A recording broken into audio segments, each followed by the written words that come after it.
Hello there again, everybody. This is going to be Jund League number 60.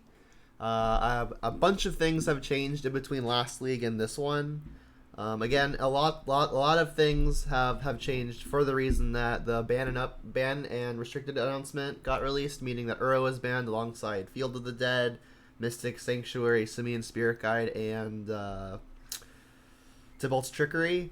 So we were able to change the sideboard around a lot because we no longer have to hate out a bunch of islands, and you no longer have to be playing like a bunch of Ashioks and a bunch of spell bombs on top of boils. So that's pretty nice.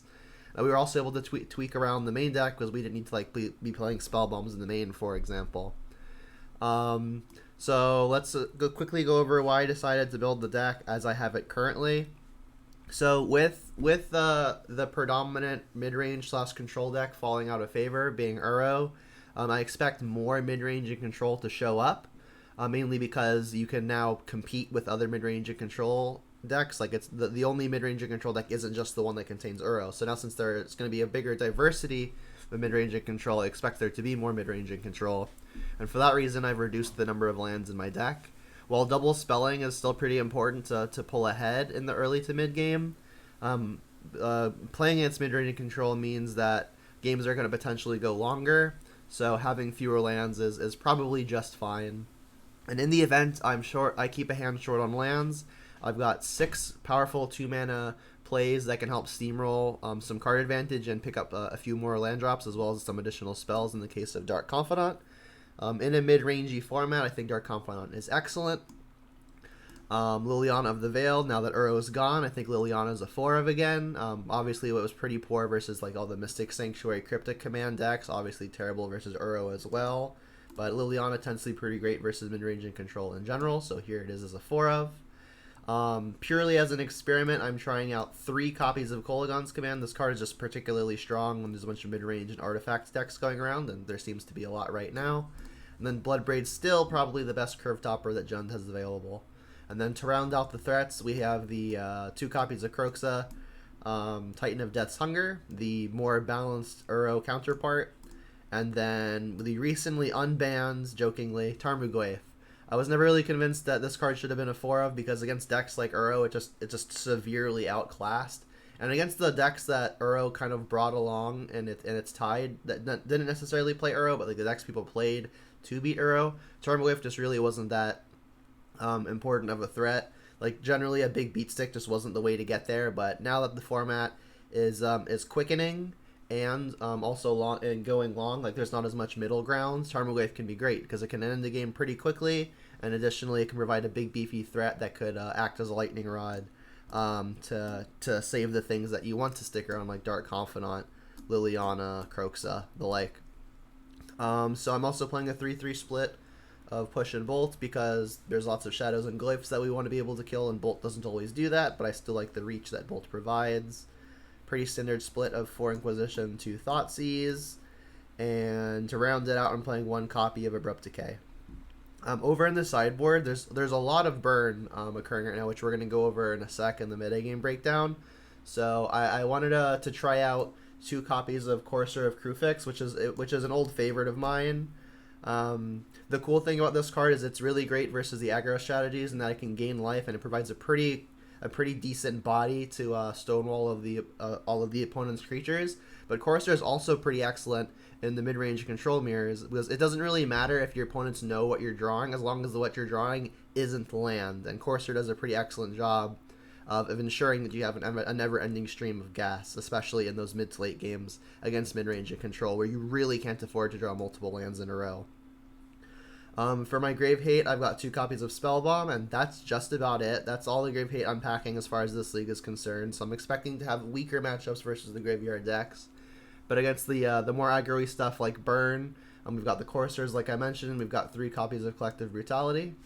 And then for my Land Hate, I've got 2 Damping Sphere and 3 Cleansing Wildfire, and the Damping Sphere also can be fine versus combo. And then Plague Engineer is going to be good versus the various tribal decks. I know Elves has been popping up a lot lately, and it's also good as a sideboard tool versus things like Storm if they decide to empty the Warrens as a primary win condition. So let's take a look at the current modern metagame, which you will notice does not have Uro in it. For the first time in, I think, since I've been recording, I've never not said Uro was first. So Uro is not first. It's actually Blue-Red Blitz, followed by Hammer Time, which is still good apparently. And then obviously I just said that Burn was pretty popular. Here it is in at third. And then we've just got a bunch of mid-range, control, and combo decks, just the way I like it. Dredge is here, Tron is here. These are the two that I think I want to avoid the most. And then here's Jund sneaking in at 15. That's the hero. Alright, so let's just go ahead and jump into the league.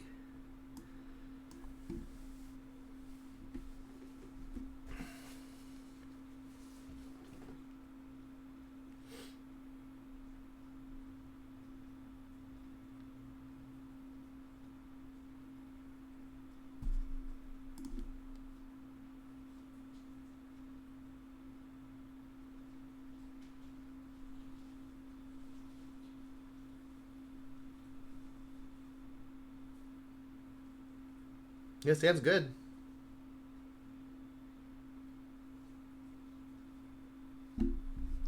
Three lands and a pretty beautiful curve. The sand might be weak to something like Dredge, because we don't have our quick threat in Tarmogoyf, and Renin 6 isn't particularly impactful. Oh, we're playing against Amulet. Alright, well, obviously we wish we were on the play. Still gonna cast this Inquisition. Alright, well, we hit something. Hopefully this Liliana can threaten the opponent's hand so that they have to discard the Titan before they can get to it. And then I think I'm just going to play the Dark Confidant here. And I'm going to go ahead and take lands out of the deck, I think. My life total isn't super relevant, so I feel pretty safe just like getting an Overgrown Tomb with this. And then next turn I can play a Mountain, play Liliana, and start working at the opponent's hand.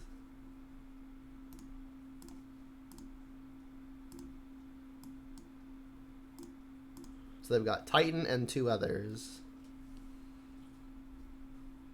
And Thoughtseize I think would be the best reveal.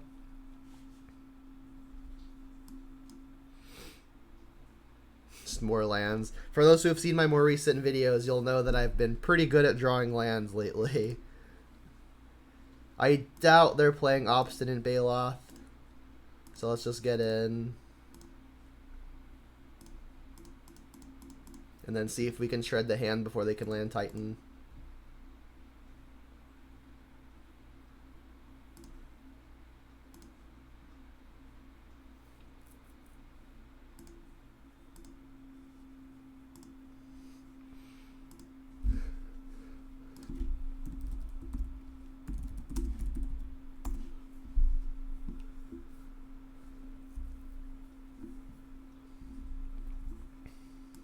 Alright, so if the opponent has untapped land, they get to Titan us, and they do have Amulet, so it's going to have haste. So I really need to find a way to discard a card here. And beautiful, there's the Thoughtseize. So let's Thoughtseize first. Because like if the opponent has a land or something, we don't want them like discarding the Titan and then we can't take the land. Because like we revealed the Thoughtseize, so they know what's happening. And then now we can bin really anything.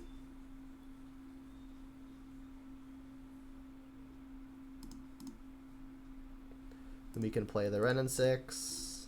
We can return, let's say, Blood Crypt. We'll just play that tapped since they know about it. And get in for 2.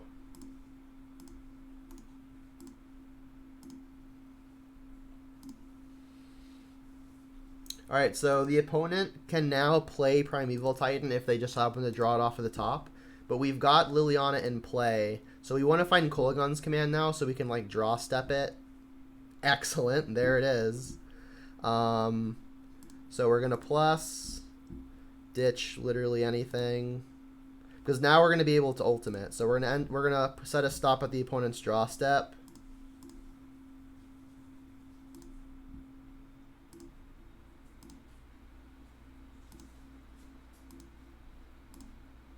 Because this is like the one turn window where the opponent could draw the Titan or the Kolaghan's Command wouldn't be effective. And we can destroy the Amulet as well.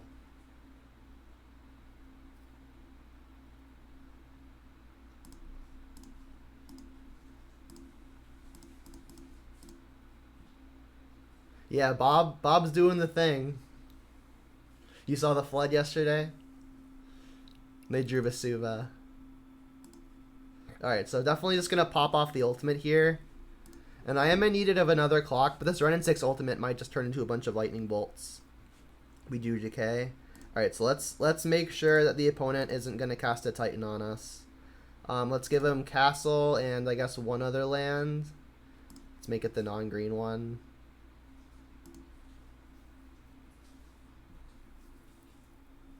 Yeah, Bob is pretty excellent versus combo decks, and here we are versus a combo deck. Not going to play the second one because my life total could come up. Just going to keep on plussing this Renin 6. And I think I'm just going to hold the lands at this point because I want them to just be more copies of Lightning Bolt. If I feel like this Bob is actually going to threaten my life total, I could just push it. And then still just win with the Renin 6 emblem.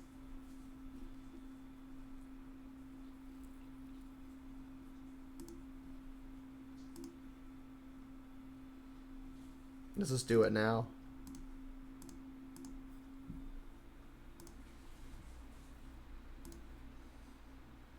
Reveal the Fatal Push.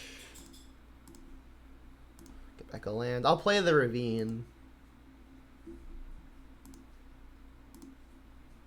This Bob has been absolutely excellent.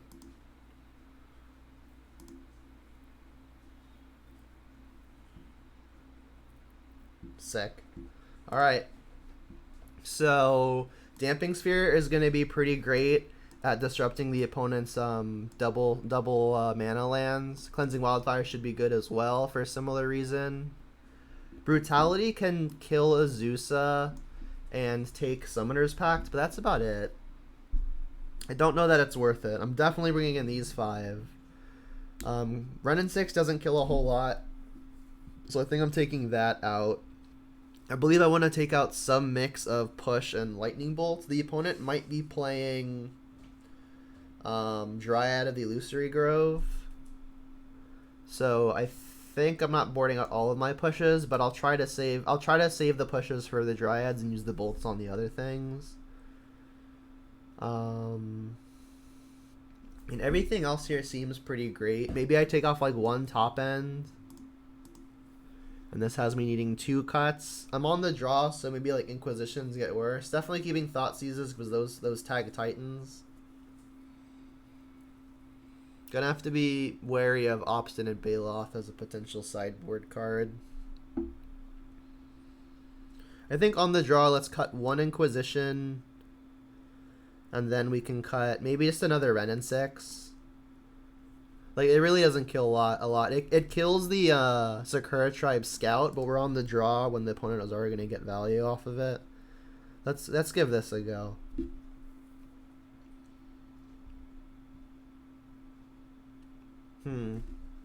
Thoughtseize into Croxa. Is that going to be good enough? Probably not. We're missing just way too much. We need to draw pretty well, and even if we draw well, there's not really a guarantee that we win. Let's see if we can find the sideboard card. I'll keep this.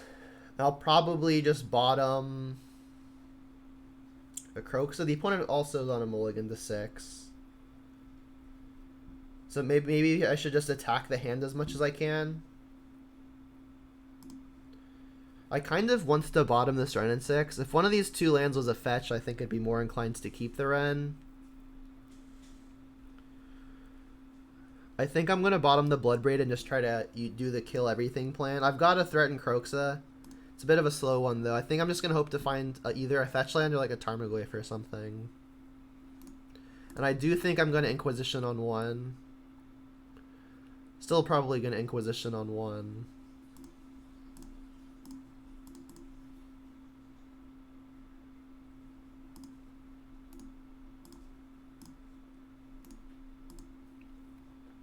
Lots of bounce lands. Alright, so they played Simic Growth Chamber. Oof. That was good. Let's just play that now. Turn off their double land. Turn it into a colorless land. So far, so lucky. So they've got the Turn Timber Symbiosis in their hand. There it is again. Bolt isn't great. Let's hope they don't have Obstinate Baloth. I mean, we don't know only 2 of the cards in their hand.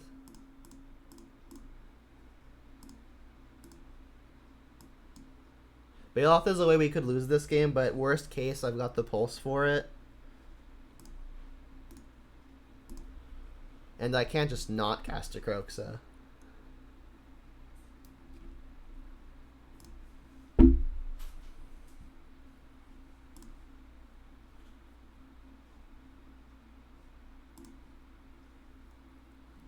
Alright, so they've got Turn Timber in their hand again. Alright, you got my Kroxa. I really do need a threat now. Blood Crypt? Not exactly. I mean, I guess I just start going up with my Renin 6. I could Shock to hold up both here, but I don't think that's worth it. Let's just get this thing moving upwards. So they've got Forest, Titan, and then something else. And they've got 3 mana's worth of lands. 1 black, 1 green, 2 colorless.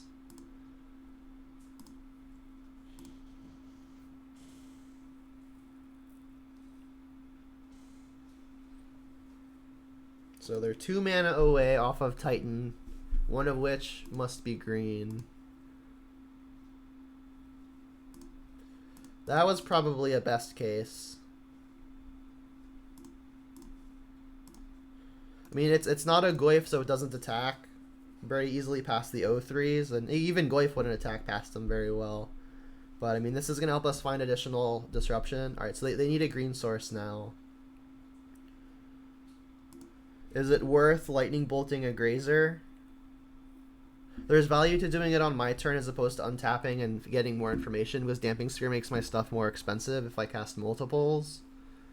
Bolt isn't doing a whole lot other than killing a Grazer at the moment. Bye. Not doing a whole lot more than killing a Grazer. Like, if I draw another Bolt, I can double Bolt the Titan, but that's not really a game I'm winning anyway. I think I will Bolt here, because that almost even opens up an attack. I'm not going to Pulse these. The Pulse is for the Titan. Was like I can threaten an attack now because I run in 6 and finish off the Grazer.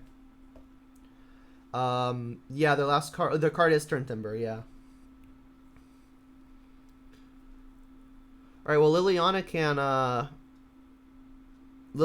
can make it so they have to draw the green source again, or just discard the Titan. So that's nice. So let's attack first. If they want to block, we'll probably just use the Renin 6 to finish it off.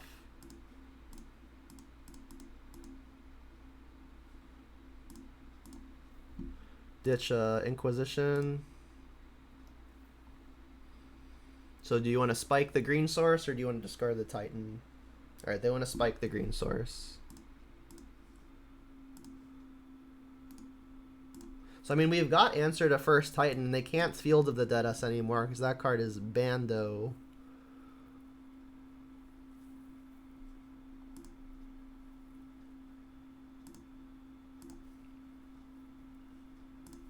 So we want, like, Inquisitions and Thoughtseizes now. Tarmogoyf.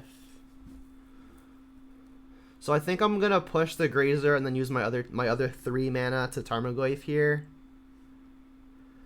You know what, though? This Grazer doesn't really mean a whole lot, and I want to keep the Pulse in case they Titan me. So I think I'm just going to play Goyf plus attack for 2. Let's attack first.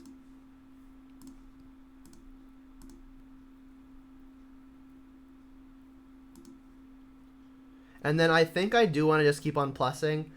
Pretty soon, all of our lands are going to become lightning bolts. Goyf is 4/5.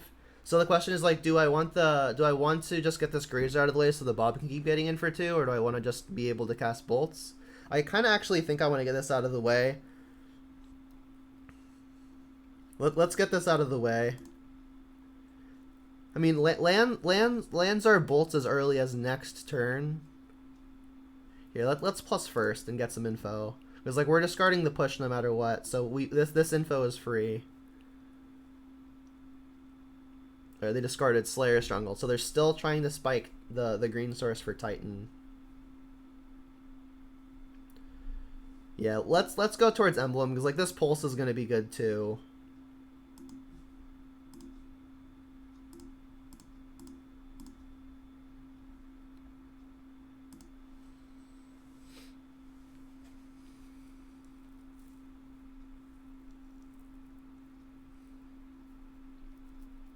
Titan is a lot less scary without Field of the Dead. Sick. Dark Confidant. Good versus combo. Who'd have guessed? Yeah. I mean, their Titan was never going to be hasty without Amulet, because like their thing would still enter tapped.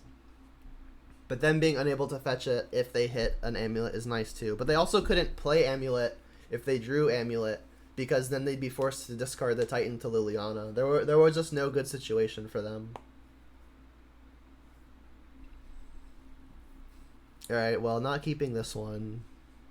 Clearly. This one's much better. And I think I'm just going to bottom the expensive thing. I'm going to keep everything that I can cast, or like hope to cast in the case of Liliana. This leaves me without a quick threat. But 4 mana isn't that quick anyway.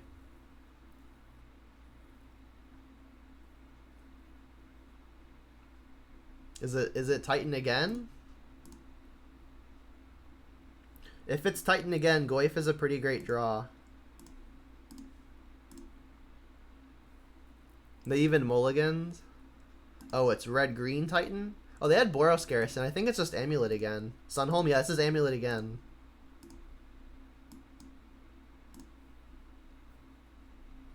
Excellent. Alright, so let's get Stomping Ground now. First green, second red. This is going really, really well.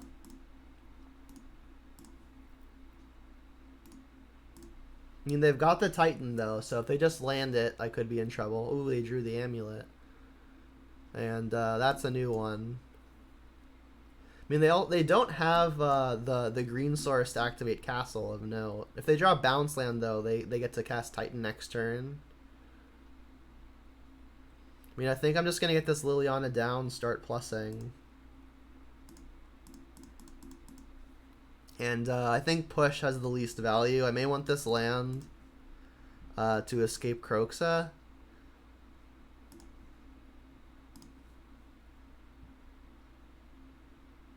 Like, if I draw a fetch land next turn, I'm escaping Kroxa, because, like, I can fetch, ditch this, or I would ditch this, play fetch. I guess I'm not escaping Kroxa next turn.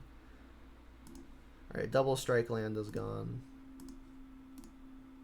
Oh, they're actually double green away from activating Castle.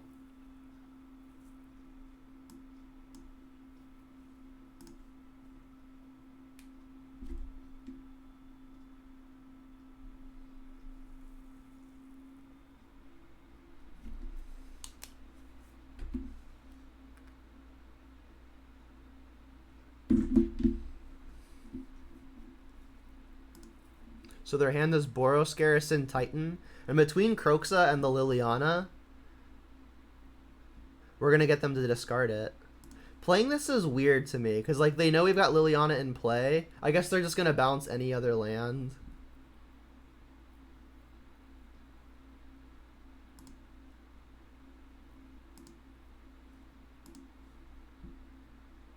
There's the fetch. So is there a way to actually get Titan into play this turn? I don't believe there is. So I'm going to discard Tomb, because putting Verdant in my yard, like as a land, puts more cards in the yard for Kroxa purposes. So let's discard Overgrown Tomb. Alright, and then we can have them discard the Titan with the Kroxa.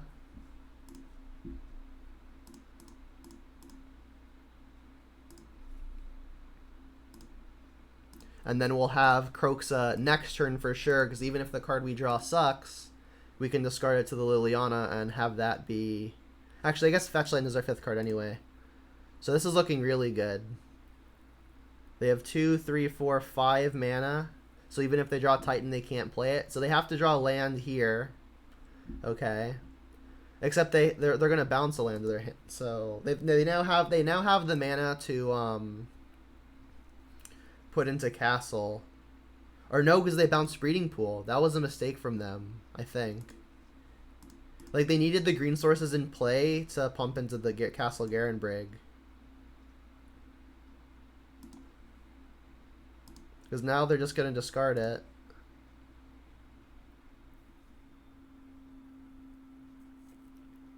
You're technically right, Dark Reprisal, but I think they're keeping the Titan 100% of the time, so I don't know that it matters, but you are right. Alright, so we get to plus here. So that way when we escape the Croxa, they'll definitely lose 3. Let's keep the Walker in the yard, because that's almost definitely going to be unique. Let's attack first, though, because Goyf will be bigger on the attack.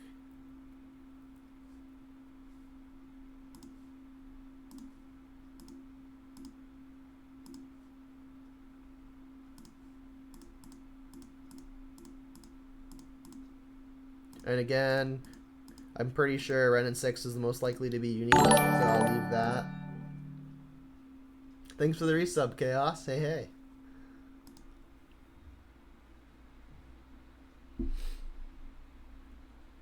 So unless they're playing like main deck engineered explosives, we should be good. But yeah, the opponent had outs, assuming they did not bounce Breeding Pool.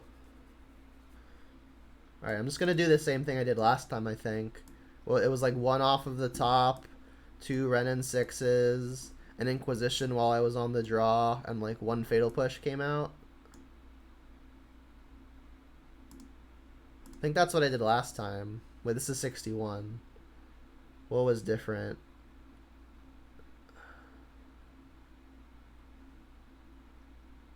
Oh, the Inquisition didn't come out. Okay.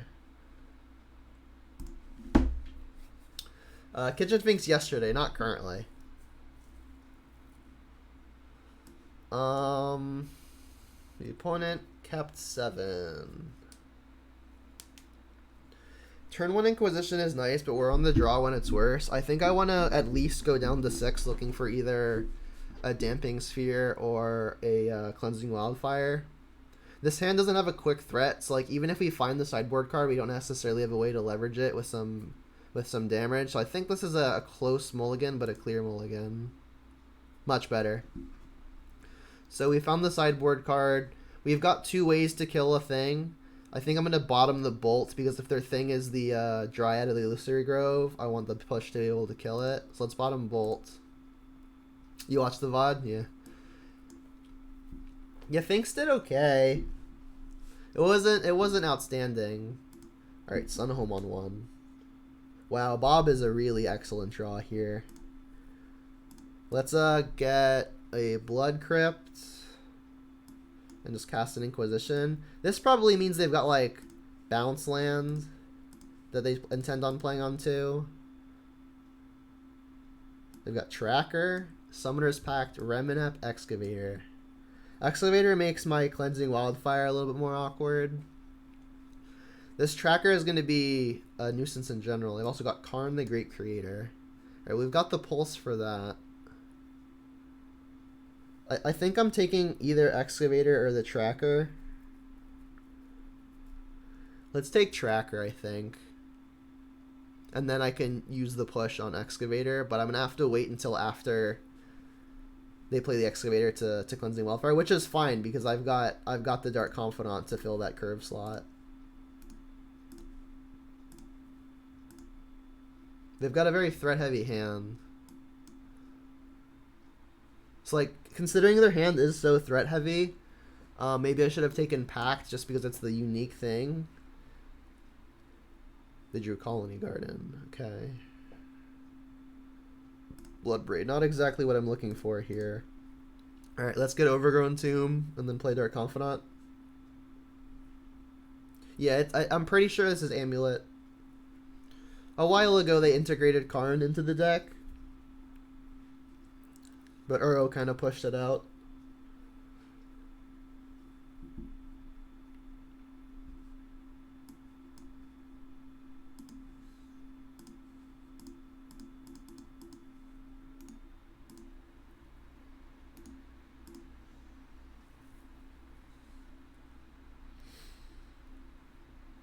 Bog. Yep.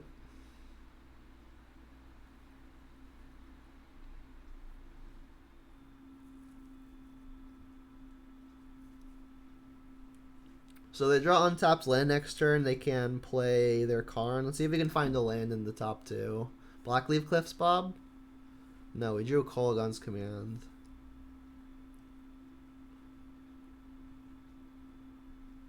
I mean, we're going to get to Thoughtseize. I guess we'll just lead there. See what else is new. They do have Dryad. And the Karn and the Excavator.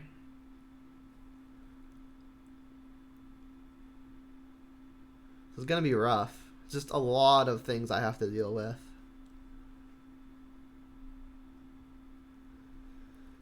I mean, Dryad is going to be the hardest thing to kill. I mean, I can take Karn, Pulse, Dryad. They can't necessarily even cast the Karn, though. I think it's either the Dryad or the Excavator, and I'm more scared of Dryad, so let's take that. And then I think I need to keep this push for a potential revolt. Yeah, you take Dryad too?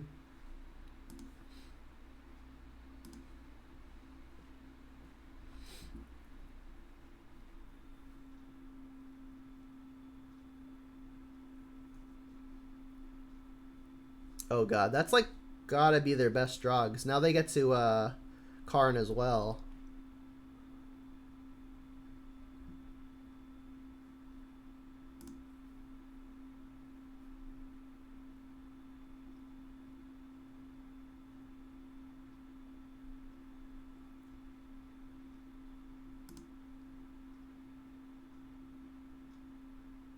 So they bounced Bog.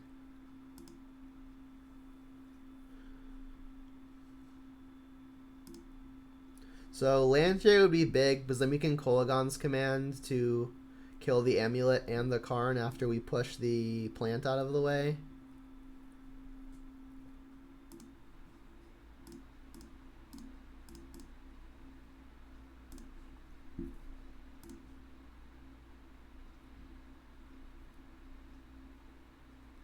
So they've got Bog in their hand.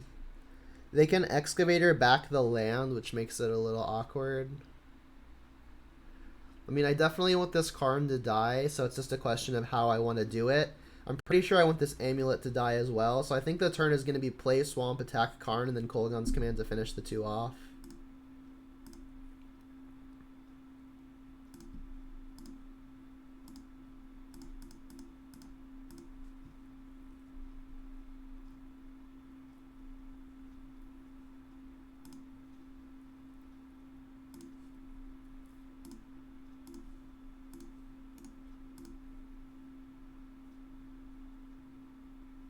Yeah, I mean, I fetched Shocked twice, so that was 6 of it.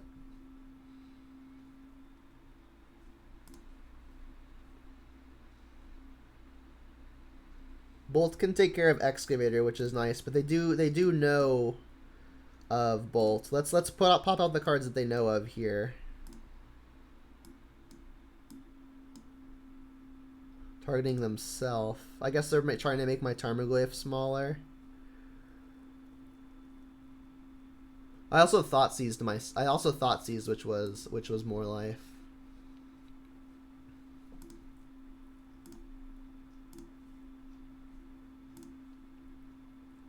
There's the Damping Sphere, which does set back the Worm Coil. So I need to sequence this correctly. I have to bolt first, because if I sphere first, I can't actually bolt. If I could even just go for the Cleansing Wildfire now. That it does something similar. The Excavator's gone. Is it worth that? I mean, it's not killing something much better. Yeah, I think I'm gonna Wildfire here. Like, this also has the added benefit of Bloodbraid I can potentially cascade into a spell next turn. Oh, I don't have the red. I needed the red for the bolt. Okay, so I guess we're Damping Sphering then. That makes that choice easier.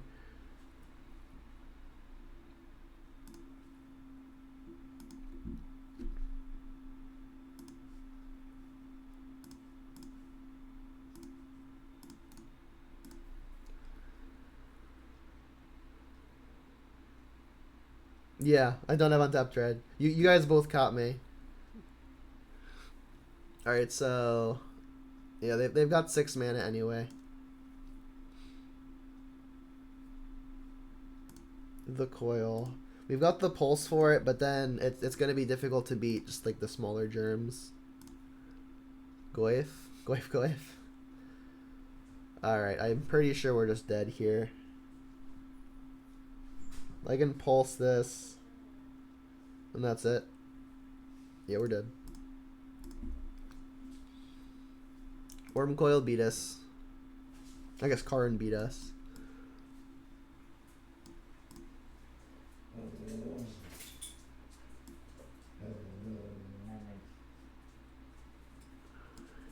Having seen Dryad and Ramanap Excavator, do I want like this other Fatal Push? On the play, I don't think so. Let's just resubmit. Let's go first. Don't think we can keep this. Damn. If we can draw a land, this hand's very good. Yeah, the opponent just like sideboarded into a mid-range deck with like a combo finish. I don't think I can keep this 6 either. If I can guarantee a land is on top, it's like fine. They're starting with 7. I'm gonna begrudgingly go to 5. This is better. Let's bottom that, and I guess another land. We need to find the Dark Confidant.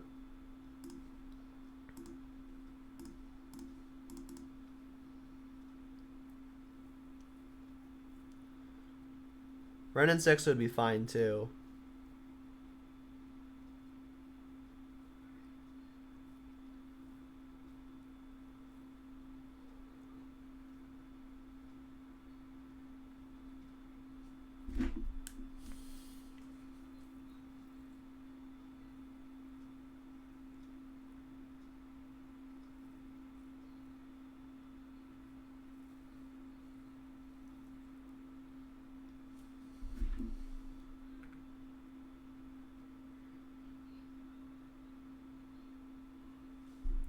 So they've got Titan, Grazer. Well, I think I'm just going to take the Grazer and try to slow them down. Like, they're probably just going to find another Titan by the time they would be able to cast one. So I'm just going to slow them. Yeah, Dark Confidant to Liliana would be the runner for sure. We're not that lucky yet. They have Bajuka Bug. I think I'm just going to play Stomping Ground. They don't have it in their hand, but they have access to it. Let's just play Stomping Ground tapped. The only way this bites me is if they draw exactly like an Amulet that I want to Abrupt Decay.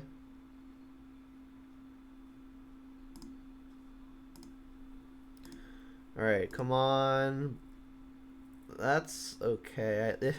I guess if they drew a 3-drop, it'll be fine. I mean, I'm going to cast it. This is probably the last good window I have, other than if I want to take like a Pact. So let's just hope this hits. Alright, well, we hit. Alright, and they've got 2 Titans effectively. Let's just take the Azusa.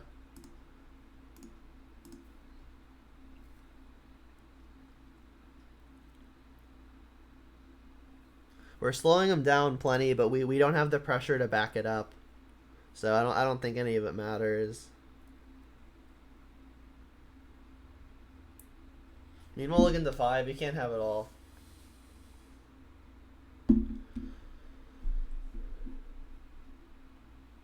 Shouldn't I still take a Titan? Well, they'll have a Titan afterwards, so that doesn't really do anything. Like, if I knew I was going to draw more hand disruption, I could have taken first Titan with the intention of also taking second one, but without knowing I can find the second one, I think I just want to take the unique thing. Well, they're not going to pact for a silver bullet anytime soon because they still have to pay for the pact. So, like, they could cast a Titan just as soon as they could cast a silver bullet, and the Titan is the best bullet, so they're just going to cast a Titan. There's Liliana.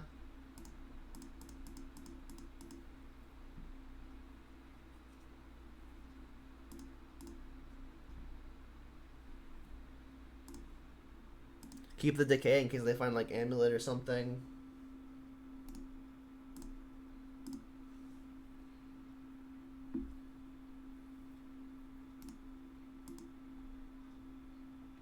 Right, I have Bolt for Azusa, but priority doesn't work out in the way that I need it to. They're still, if they play Azusa, they can still play 2 more lands, assuming one of their lands doesn't create a trigger.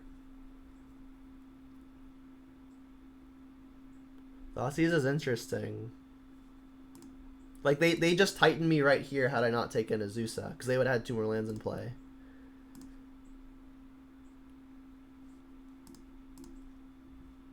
Alright, I'll ditch the decay, plussing first so they discard without the info.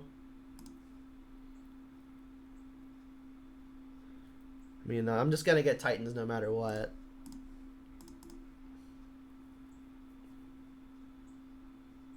Like, the hindsight of, like, drawing more disruption spells is like, oh, well, you could have just, you know, taken all of the Titans, but we didn't know we were drawing more, and we knew they were going to find Titans. Like, they have way more Titans in their deck, than we have hand disruption.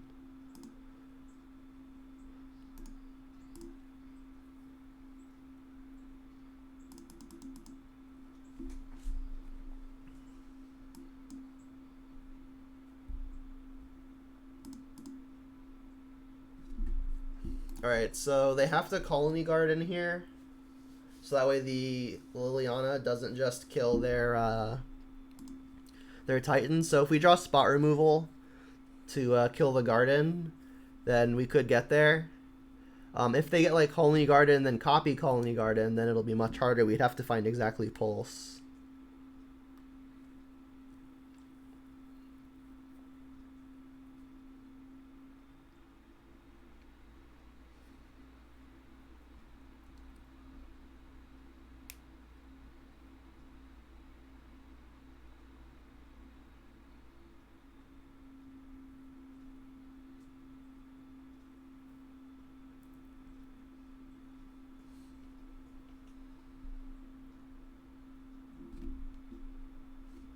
They already played a land, so they can't make another plant. They're gonna bounce Teleria West though.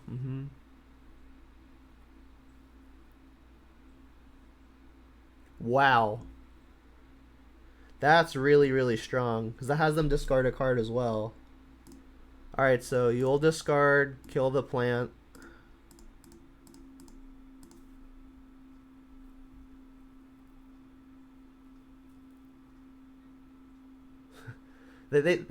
Opponents is hell lucky. They still have Valakut the Molten Pinnacle as a land win con, but they need the Dryad of the Illusory Grove for that to work. So I mean, Kolaghan's Command is honestly probably the one card that keeps us in this, because we need to attack the hand as well. Like, the opponent is going to use their turn. Oh, they actually can't use their turn. I say they were going to use their turn to transmute a Teleria West that we know is in their hand. They still can. But if we can find more discard, like if we find Kroxa or another Liliana or an Inquisition or a Thoughtseize, we can empty the Titan from the hand and then we're at parity. But, I mean, their draws are kind of instant wins, whereas ours aren't. So I think they're still ahead if all of that happens.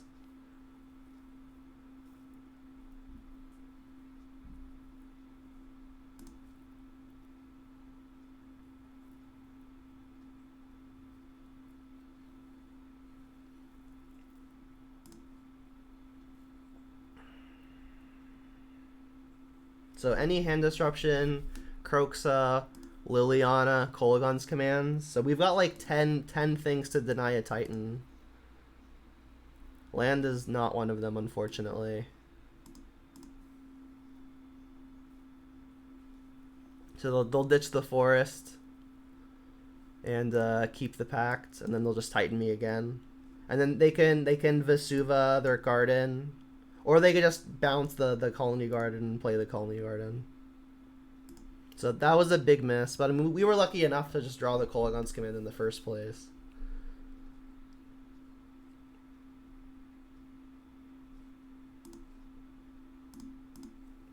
I wonder what they could be searching for.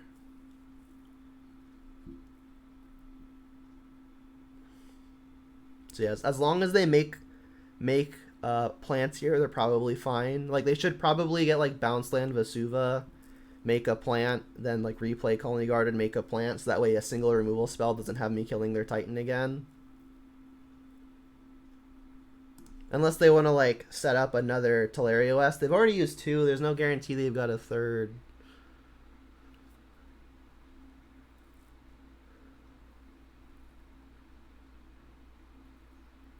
Yep, looks like that's the line.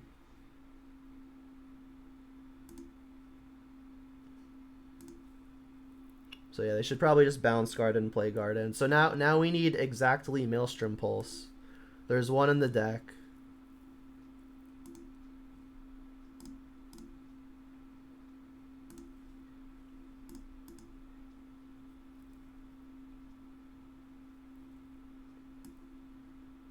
Well, I have lots of early threats. We went up on early threats. Like, we have 3 Bob and 4 Tarmogoyf.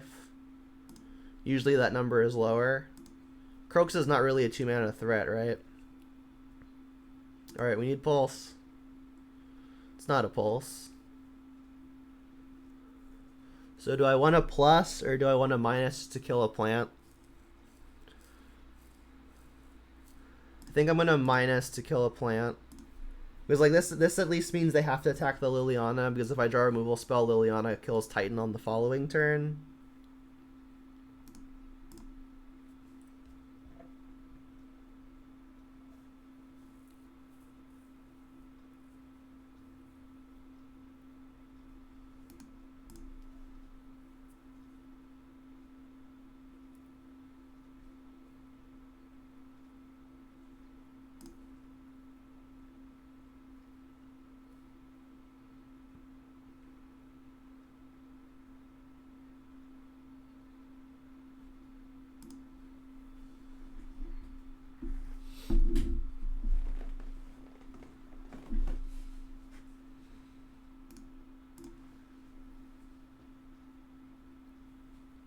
So it's looking like we're about to be 1-1 versus Titan.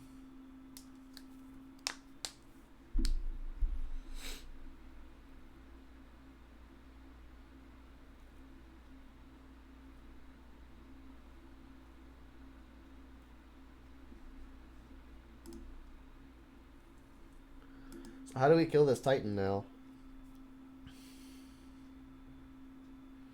I mean, I could still draw Pulse to kill the actual Titan. But I still think we're behind. Like, any bounce land is just eventually another copy of Titan. Yeah, we're dead now. Alright. So we're 1-1 in the league. 1-1 versus Titan. Here's the list for everyone who's watching. There's quite a bit of you today, so thanks all for tuning in. This is what we're trying out.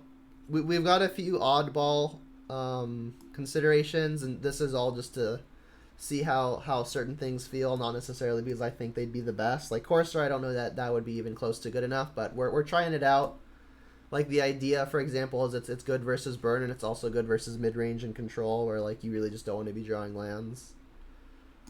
So, I mean, we're trying stuff like that out. We're also trying, like, 3 Kolaghan's commands, for example. I mean, they were good last game, right? Like, we drew one off of the top, and it almost stabilized us.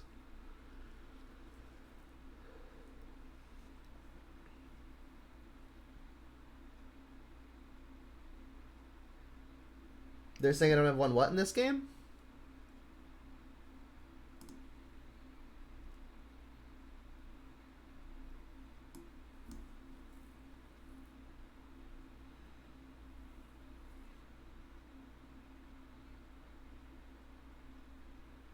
Yeah, this is a keeper. This Verdant is looking a lot like a Blood Crypt. The opponent has mulligans.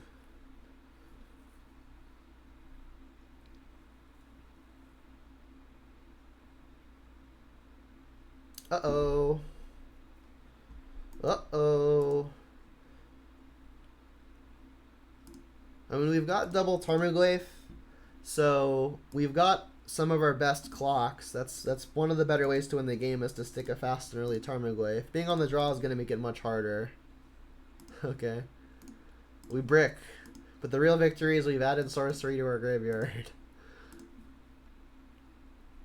They're one Tron land off. Brutal.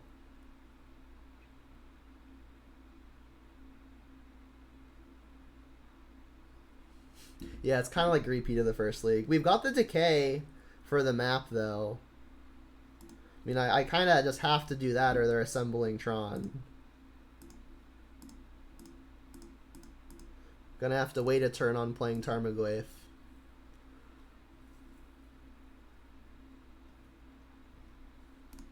You know, I didn't play versus Amulet. there's the relic to neuter the Tarmogoyfs. Fair enough.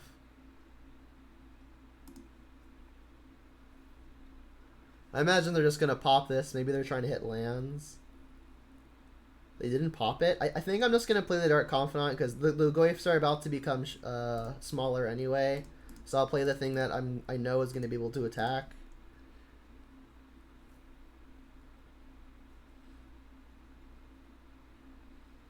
Alright, can we fade the Tron land? Probably not. Okay, definitely not. Kolaghan's Command? Alright, well, they're not Tronning me next turn. I mean, I think I'm just going to attack, go Tarmogoyf, Tarmogoyf.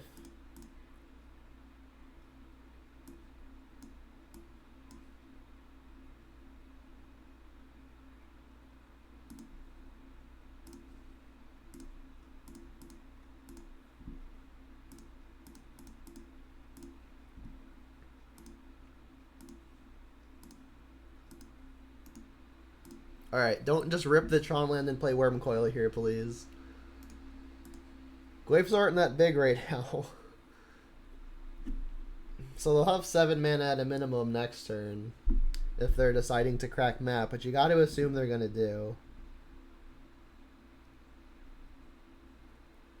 Well, that was a weird little jump. We do Thoughtseize and their Kroxa?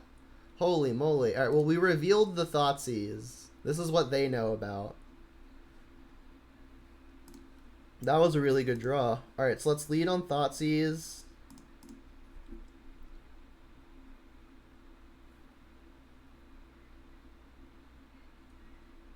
Jeez. I think I have to take Wormcoil here because it's the thing that stonewalls me the most.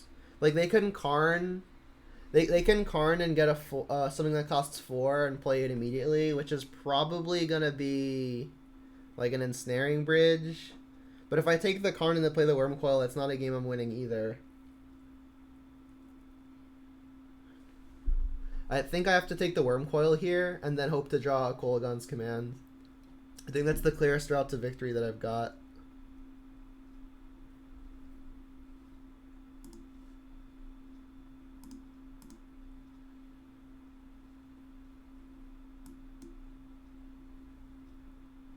These are 4/5 now.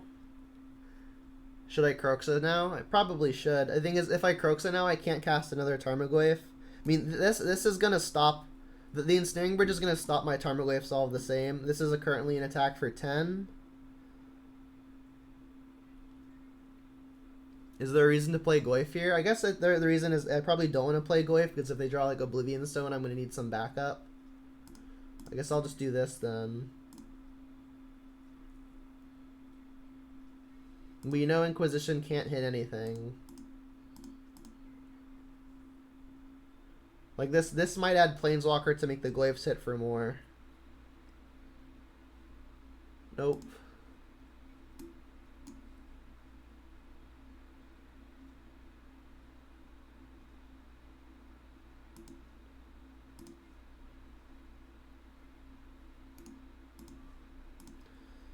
Thwonk.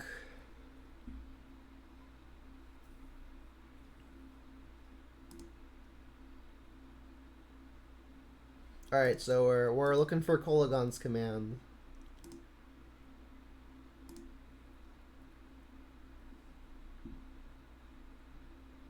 They could also just have drawn Ugin and then we can't win anyway.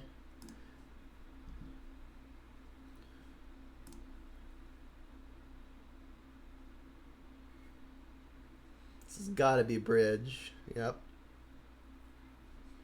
Alright, we've got 2 looks at Kolagon's command here.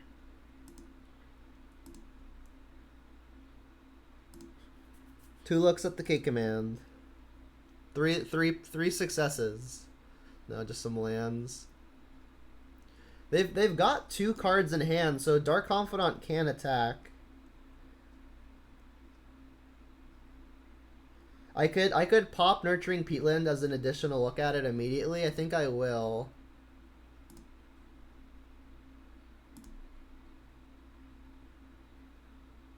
No, that could be it next turn. So am I going at the Karn or am I going at the opponent? I think I have to go at the Karn so they don't immediately minus again.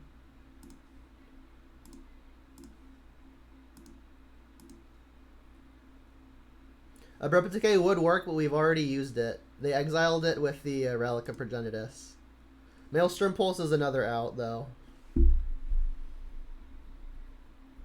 Alright, and then I guess I'll just get a Ravine down for no particular reason other than it's a tapped land. I still don't think I want to play other Goyf if they like O-Stone for some reason. Maybe that's too greedy. Maybe I should just play it out because I need to go all in. Like, what if they play a Worm Coil here? Like, I might need the additional attack to get past Worm Coil, so let's just play it. Because like if I pop the bridge but they have a Worm Coil in play, I'm gonna need maximum power. Sanctum.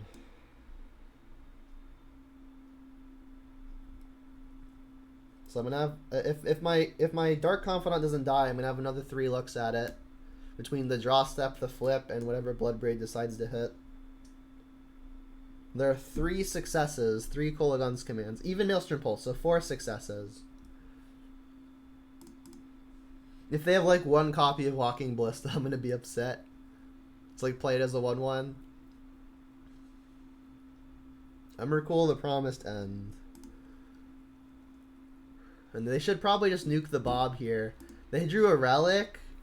That's brutal.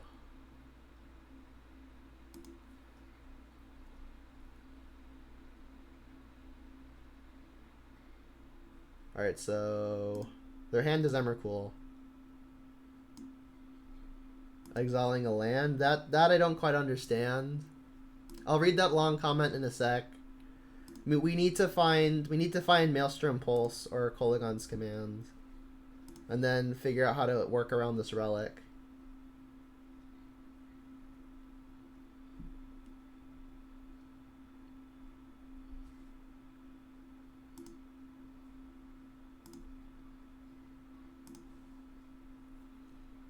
We found the Kolagon's command. So perhaps there was some consideration to Inquisition myself and take the push 2 turns ago to get 2 more points of damage in. Was there not already an instant?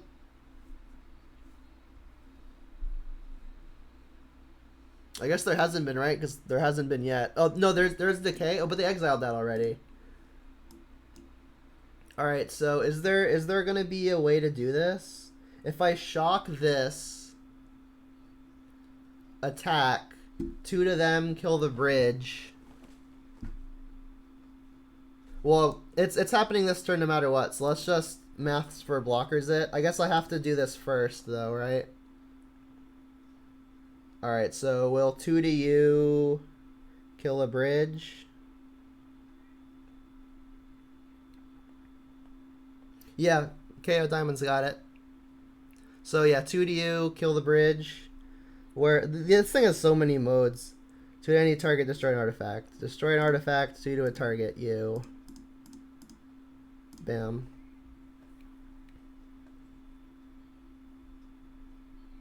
Yeah, I just need to add, I guess, like, what is it, 3 types?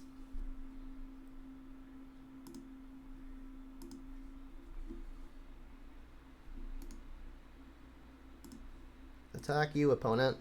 Yeah. That is how I would describe this as well.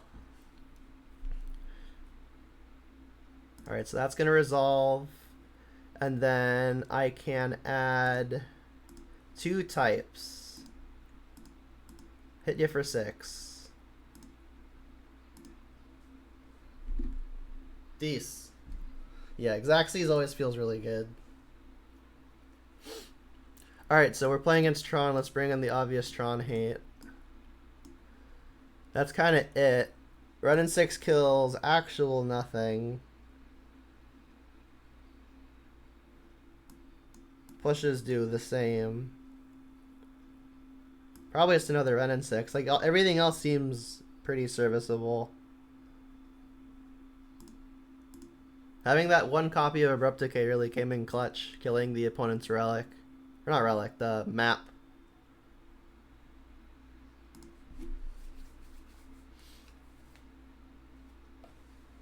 I had a similar play to, I think it was my winning in to the winning in. It was like the X2 bracket at like some like regionals, and like I attacked with like 3 goyfs and like a bob, and the opponent like blocks with the worm coil, and I like have to kill the thing that the worm coil is blocking before damage, so like they don't gain 6.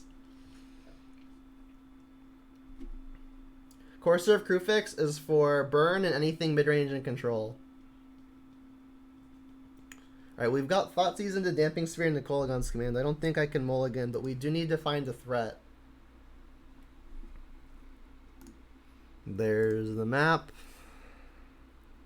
Hey, there's the threat. We've got the Dream Curve, 1, 2, 3, 4.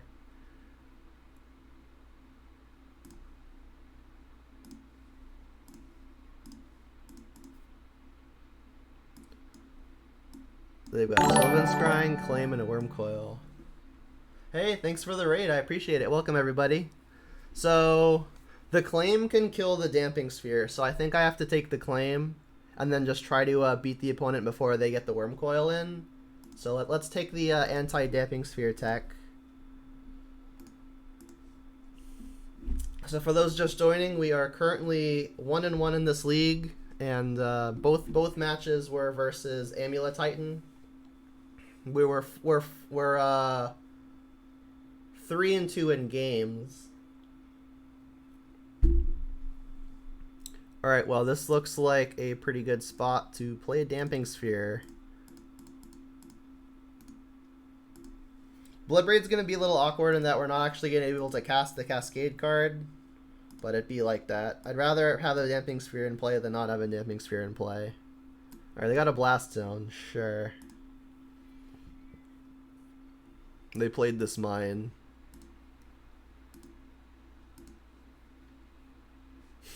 More Bloodbraids.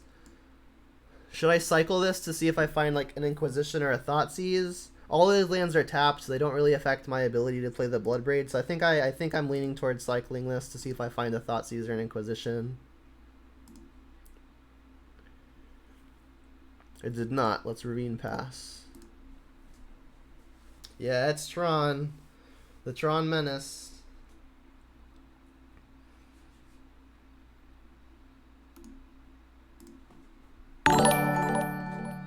Thanks for the follow. Appreciate it.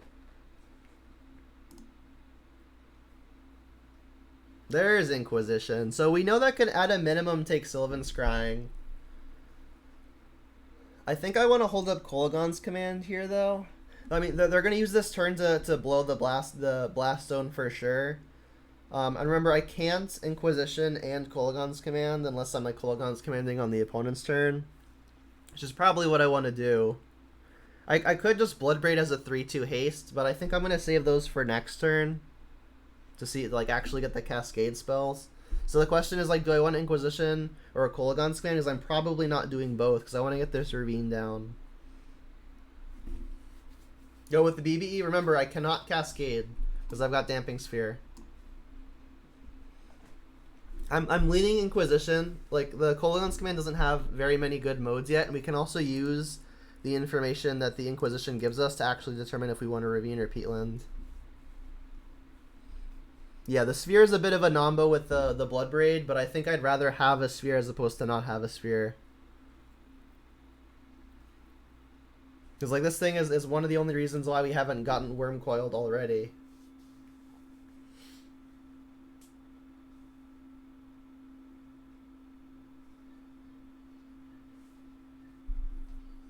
So yeah, we'll use this info to figure out what we want to do between, like, which lands we're playing. Like, we could try to get lucky and just spike a land. You want to land now to hold up the K command?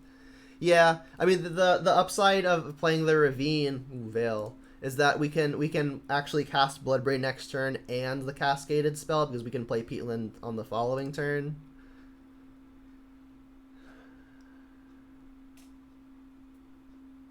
Yeah, I think I really want to be able to Cascade next turn, especially because we don't know that the Kolaghan's command like has an actual relevant mode. They didn't Blast Zone though because they wanted to Veil of Summer, so that's nice. Alright, they've got the Tron, but it doesn't do anything yet. Alright, so you see what we're gonna do now is we're gonna Bloodbraid and we're gonna Cascade into a Cleansing Wildfire, and all is gonna be okay. Here we go.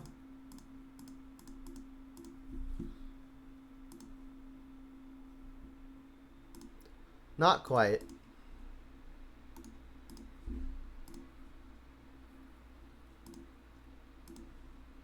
Goyf is still pretty thick though. Like, we've got all the pressure in the world, they just have the Tron.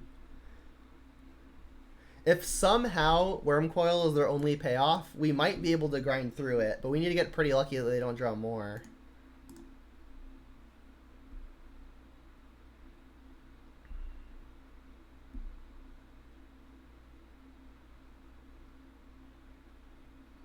Ugin, huh? Oof. All right, well now we have to hit Pulse. Yeah, if we animate Ravine, we do have a decent clock, but Bloodbraid is a similar clock at that rate. So we're no longer taxed, but we also just like have to hit Maelstrom Pulse. So I mean, let's hit Maelstrom Pulse.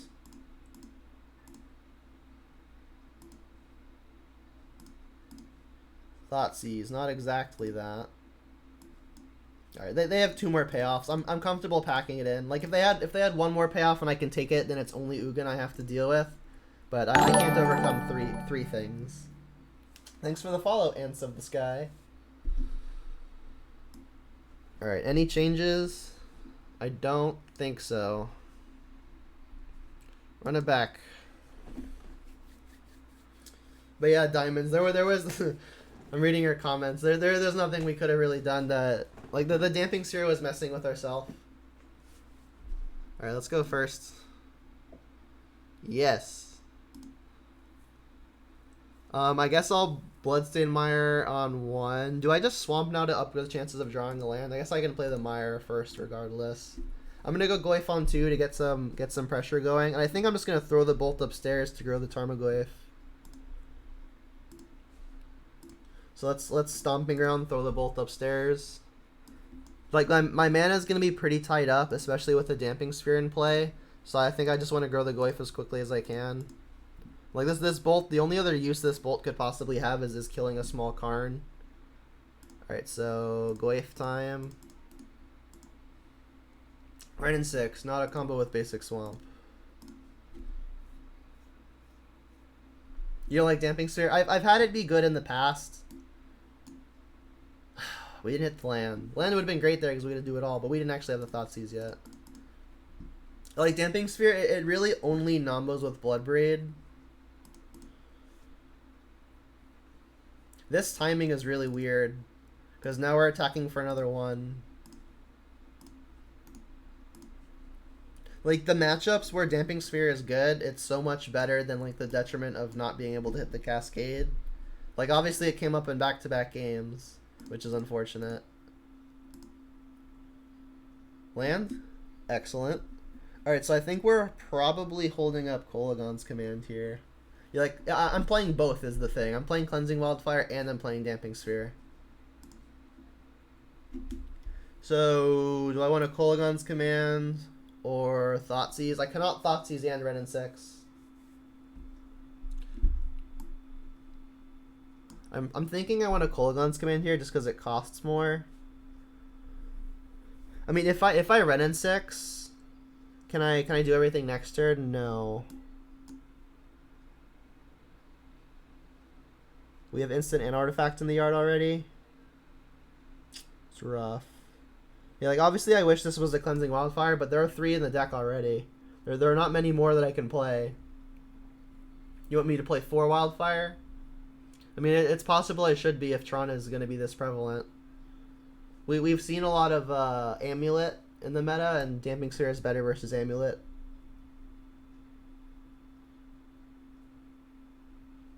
Yeah, so I think I'm going to go Red and 6, buy back a land, cast Thoughtseize. Well, we can't. We just played this land. Sorry. Yeah, like the Damping Sphere is biting us a pretty significant amount. I mean, that's why we test, though. I still think I want to get this Ren and 6 down. I need to develop my mana. And then I'm going to attack first because I want to keep the land in the yard.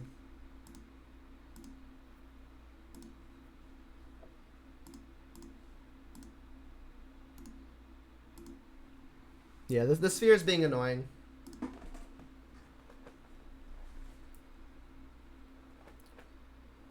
Yeah, that blast zone is, in theory, going to get us at some point. Wow, they don't have the Tron?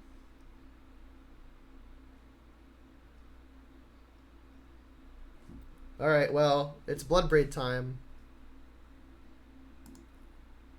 Alright, this is when we hit the Cleansing Wildfire. Alright, I got 31 of you in chat. I want 62 fingers crossed.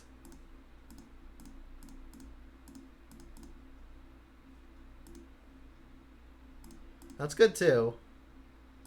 They are at 11.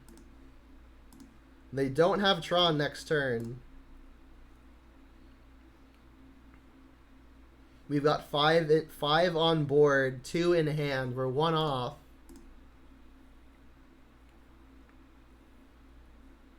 They're gonna like Sylvan Scrying for the Tron.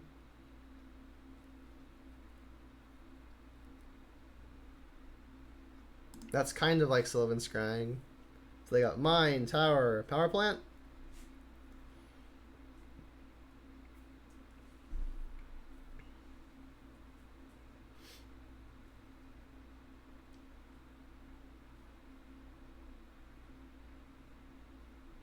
They could still draw next turn.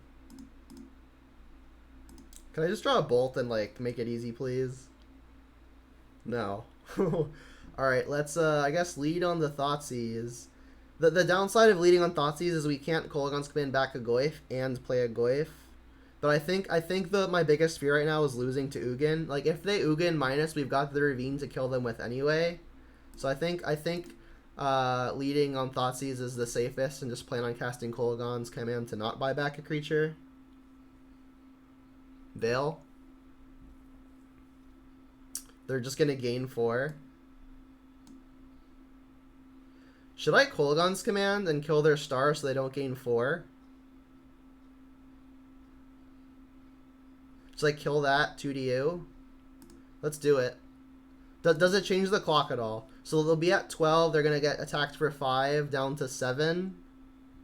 So they're still dead to another hit and a Kolaghan's Command. But if they Worm Coil, that gets much harder. I mean, the Kolaghan's Command isn't gonna be much better because like either this game is decided in 2 turns or I'm dead in 2 turns. So I think I'm gonna do it. I'm gonna do 2-to-you, destroy the artifact. It's kind of like a deal 6.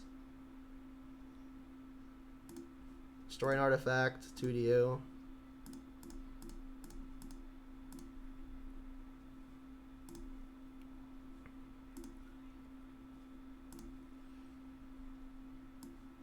Alright, so they've got another Mine. So if they spike the Tron, what's the worst they can do? It's got to be just Worm Coil. Because like Worm Coil could fend off an attack. Does it even matter? They'll be at 1, they'll be at effectively 7. So yeah, Worm Coil would actually stop me. So let's take that.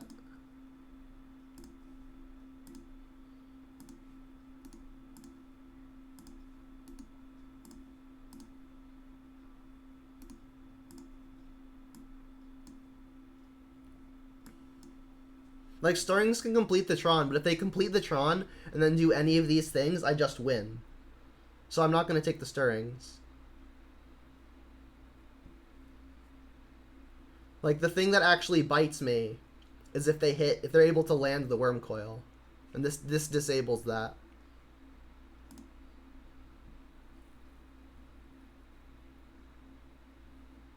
We made red. Yeah, we got there. It always feels good to get there versus Tron. So we're 2-1. Thanks again for all the new follows. We got, I think, 3 so far today. They can Stirrings, then Baby Tron into Wormcoil, I think. What do you mean Baby Tron? You mean, yeah, I don't know what you mean by Baby Tron. Because they didn't have Tron assembled and like we knew their hand. They would have had to have drawn it and Stirrings into it and play Wormcoil. Yeah, they can't cast the Wormcoil if they Stirrings for the Tron. Baby Karn? They still can't Baby Karn. They don't have enough mana even if they hit the Tron. Because it's a total of 10 mana, right? Like, you need 4 for Baby Karn and then 6 for the Wormcoil. They've revealed Luris. This hand's good. Have I sided in the coursers yet? I haven't played against Burn or Midrange yet, so no. Alright, so it's looking like Prowess. This hand is going to be very good versus Prowess. Alright, that's a good pickup. I think I'm going to push this thing off of an Overgrown Tomb and start casting the Inquisitions next turn. Like, I could just start casting Inquisitions here, which maybe I should be doing. But I think I'm going to save the Inquisitions for turns closer to when they could cast Death Shadows and Scourges. They had 2 towers, a mine, and a forest, right? Well, I mean, they need to use mana to find the Tron. Like, they don't just get it for free. Like, they can tap forest for Stirrings, find the Tron land, assemble Tron, and yeah, that's exactly 11.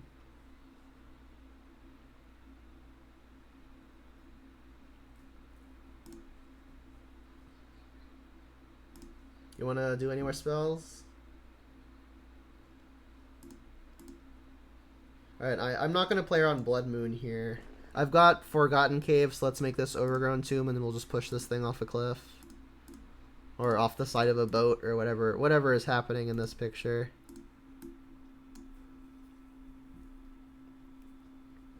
It's still just way more likely they cast the Wormcoil in hand, right? So I could just Tormagwave here, but I think I'm just going to try to disassemble the opponent as much as I can before assembling my own clocks. Because like if I play Goyf here, it could very easily just get pushed. They don't have it now, but they could just untap and do it. So I think I'm going to lead on Inquisition, and then I can use the info on this to determine what I want to do with the second one. Alright, so they've got push, cling, Kolaghan's Command. Kolaghan's Command is the most powerful thing. But I mean, I wanna get rid of these pushes so that my Tarmogoyf can actually exist.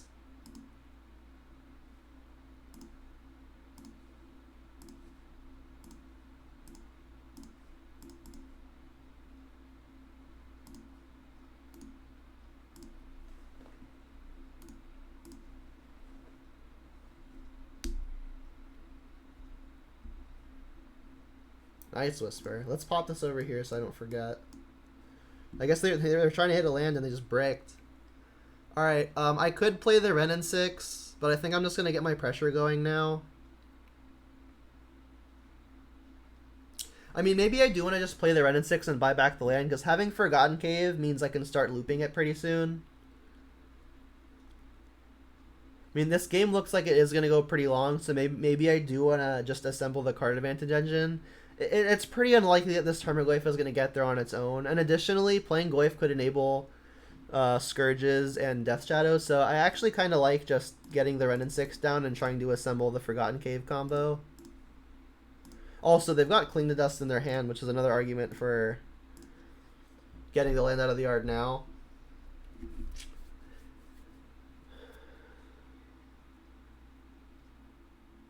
Yeah, you are right, Nostalgia. Like, the opponent had an out, but the odds of them finding it were very low. I don't have a record bot, diamonds. I haven't figured out how to do that. I've seen some people with, like, some new one, and I gotta figure out what they're using. So I think I'm gonna get basic mountain here, and then just bolt this thing immediately. Just use my mana efficiently, and like mountain is good because I'm gonna be cycling this thing forever anyway. You thought the last bot broke? I have no idea. I only have one bot, and that's the Stream Decker. Alright, so they don't have the cling at the moment.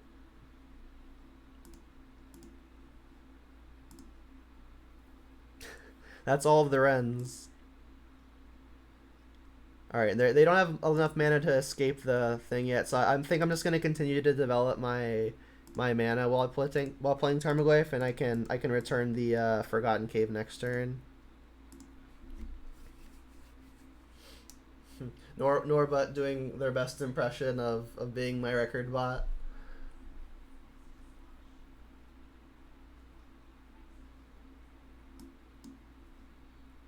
Oh, they have another cling. Okay, that's unfortunate.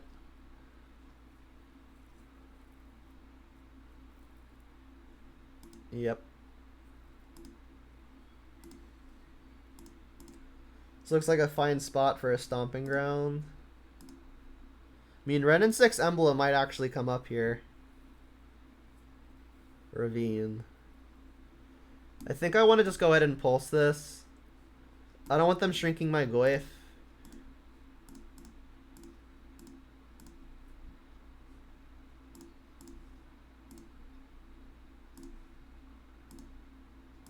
Alright, attacking is going to enable shadows, but sitting back seems even more awkward.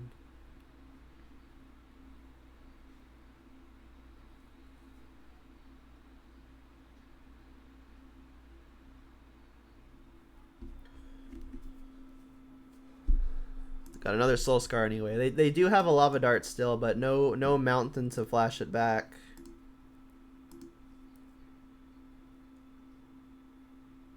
Back up, Tarmogoyf.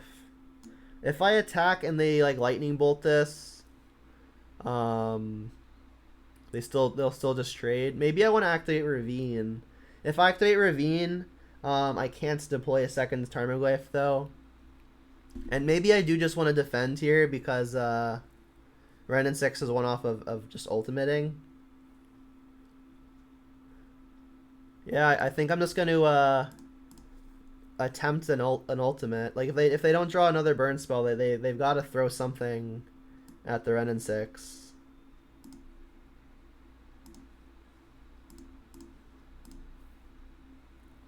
Yeah, like they could very easily have push, but push they're gonna need more than one thing to get past 2 Tarmogoyfs.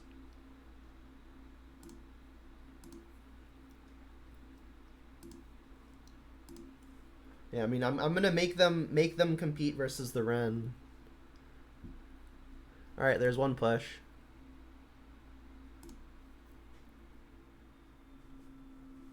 You want me to play second Ren? If they have any spell, the Prowess trigger means that I don't get to kill it though, which is very risky. All right, now they have Mountain, so they have access to Kolaghan's command and this Lava Dart. Like if I want to play all of the Ren and 6s, I could kill the Soul Scar Mage.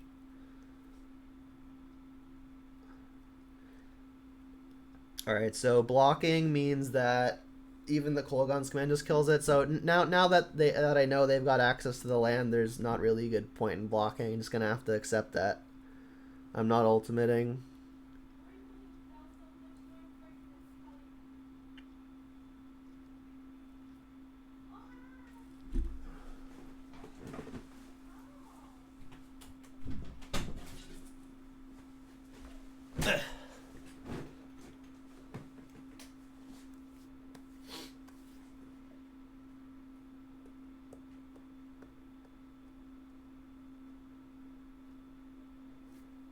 I don't know that they play Ingress Rampage in the main. I don't think it's efficient enough to play in the main deck. I haven't seen it done before, but I wouldn't doubt it. All right.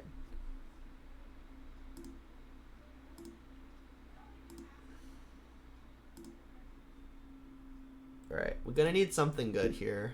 Land would be bad. Bob. Bob gets darted. So I could now do the Ren and 6 trick.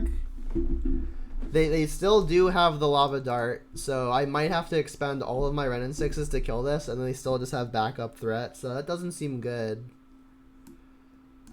There's no land in the yard yet, so I might just sacrifice this, activate Ravine, attack for 6, put the opponent to 4. I could then minus on the opponent and make any lightning bolt in my deck lethal. And then I could also just lethal them with Ren and 6s on the following turn. So I think I'm just going to use these Ren and 6s as reach and smack him with the Ravine now.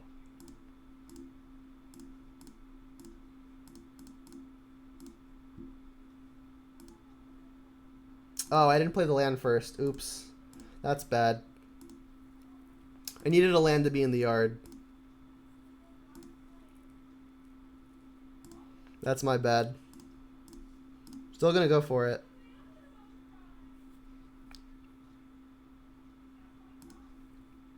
Oops, oops, oops. I even said it, I even talked it out in my head and then I just didn't do it.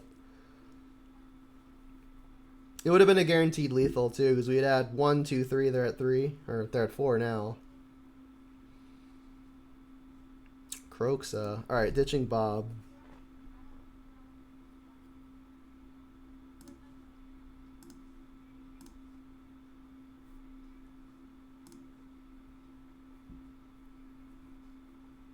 We knew about that one.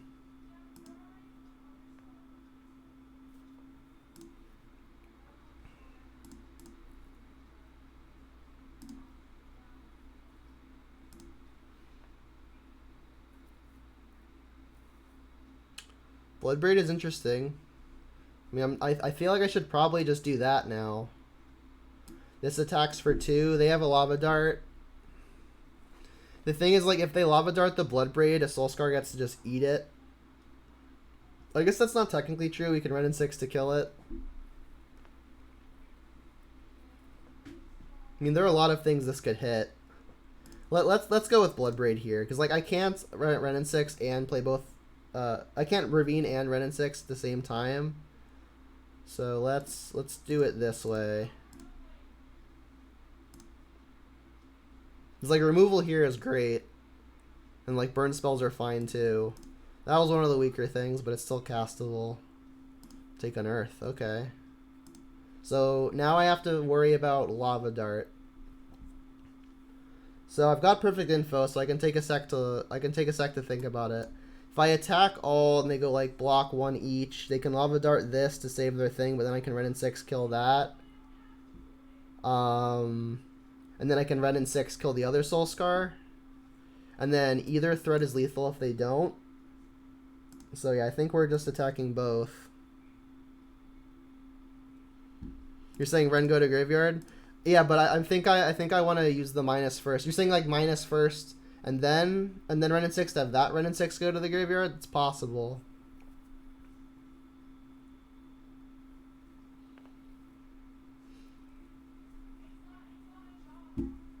You're saying before pinging him? Well, I would want to... You mean like ping with this and then this Ren and 6. I mean, all of this is viable. It's going to work out well this way, too. There's no more lava darts, right? Yeah, there isn't.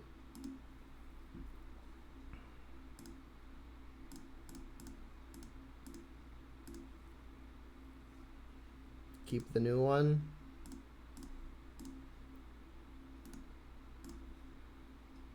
Okay, go. Abbott. Okay. I mean, Ren and 6 gets that out of the way. Lava Dart. Alright, sleep. Yeah, it was kind of hard to mess that up. You like my move better? Yeah, I mean, mine like has the board being empty, right? Well, not empty. We have creatures. Alright, so I like Brutality. I don't think I want the Engineers. They die pretty easily, and it doesn't actually kill anything. They're playing the Luris plan, so I think Spell Bomb's probably going to be good. And this might be a spot to try out the Courser. Like 1 or 2 points of life won't matter a whole lot though, but in the top deck war it could be quite good. Yeah, I mean, I think I'm going to bring in the Courser like purely for science, right? Like this is probably one of the matchups where it's fine, but we can learn. I'm nervous about needing double black, double green, double red. One of the reasons I'm not playing Seasoned Pyromancer is because with double green cards in the sideboard, I don't want to be like a triple double color deck, you know? Triple double meaning like the 3 colors, then like the two pips of each color. So like I can shift into more of a black green X deck as opposed to black red X. Alright, so Red and 6s aren't going to kill a whole lot. I think they're better on the play when they can kill a Bowmat Courier, but they're worse here. Bob gets Lava Darted, so I think I'm cutting those. And then I need one more cut, probably Thoughtseize. In fact, I think I want to take out the other Thoughtseize before like this Ren and 6. Like Ren and 6 at least has some value, and we saw last game it was able to finish off some creatures. It can still like buy back Peatland, it can still buy back Forgotten Cave. Okay, command mediocre.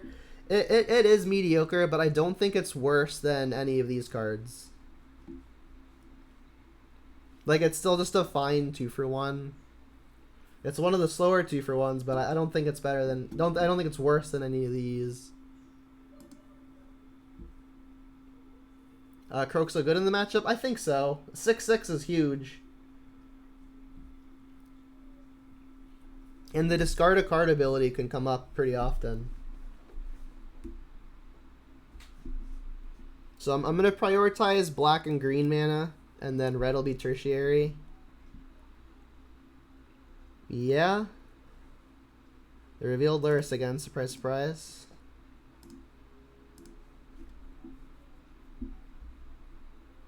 They've mulliganed to 5, wow. Should I care about Blood Moon? I've only got one Ren and 6 in the deck. And the reason is like Ren and 6 doesn't get cast off of basic swamp on turn 2. But I mean, basic swamp is going to cast both of my Inquisition, so it's probably just free to play around it. Probably should.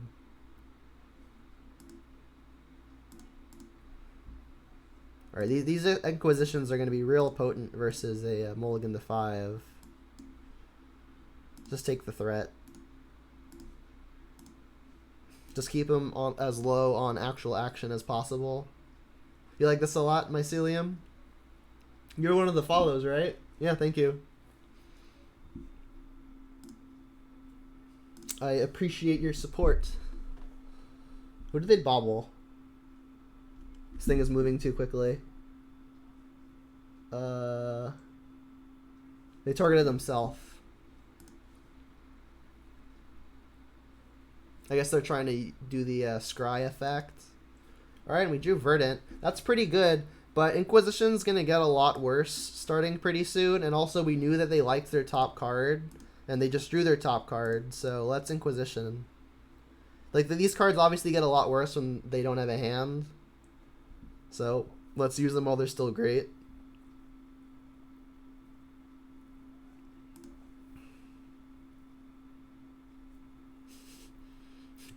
I appreciate that you like Jones, but I don't know if I can forgive you for playing Restore Balance. No, I forgive you. Not that you needed my forgiveness, because what do I matter, right? Alright, so... Fatal Push or Inquisition? I think I'm going to take the Fatal Push, just because the Fatal Push is best versus my Kroxa. Like, their Inquisition is going to take either Kroxa or a Pulse, and I don't particularly care about losing the Pulse when they're running on empty. That said, their push doesn't really kill anything meaningful. I think I still want to take the push, because like, when I find a threat that I intend on trying to win the game with, I think I'm just going to rather it not die immediately. Play around BM? I don't remember what BM is. Can you remind me? It's not Bloodstained Mire. Yeah, I can see where you're coming from. Like Luris being good and like Inquisitions being good versus Luris. That's a good observation. Blood Moon. Yeah, it's possible given that we've got Verdant. Alright, and they did put the Lurrus into the hand. Alright, so if they play Lurrus next turn, we've got the Pulse for it. So I got Lurrus, Inquisition. So I think I'm definitely Kroxa-ing here because they're not going to discard Lurrus, and so that means they're going to discard Inquisition, which means that our Pulse should be safe. Oh, that's accurate. They cannot play Blood Moon because they companion Lurrus. I forget that, like, if they're bringing it in, that means they can't reveal. That's correct. Thank you, Diamonds. So yeah, I'm gonna do this to defend my Pulse, which is gonna destroy the Lurrus.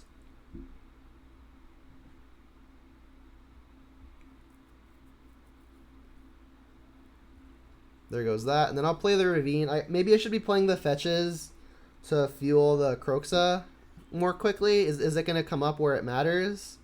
If I fetch here, Pulse, fetch again. So yeah, I actually need to use the 2 fetches to be able to play the Kroxa on turn 4, which I think I want to do over Blood Braid. So I'll play a fetch here, and then not play Ravine.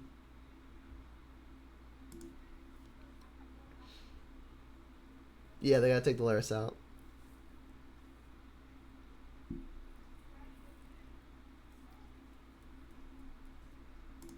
They got Bobble.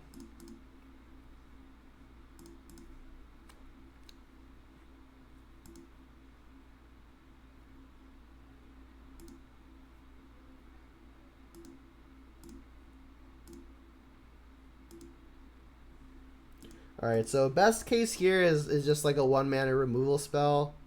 Something to use the additional mana with. Tomb. No. Like, if I can kill both things here, I'll feel on top of the world. But it's still pretty good if we can't. Go away. Alright, I'm still just gonna kill this Lurrus. And I'll have enough cards in the yard. Let's get Ravine down.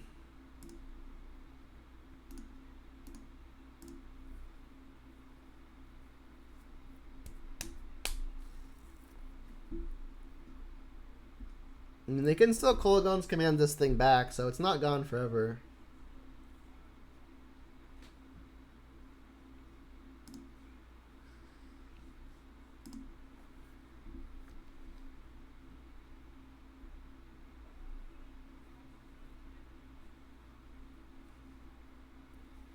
So I'm going to 8 here. That's a low number. 7.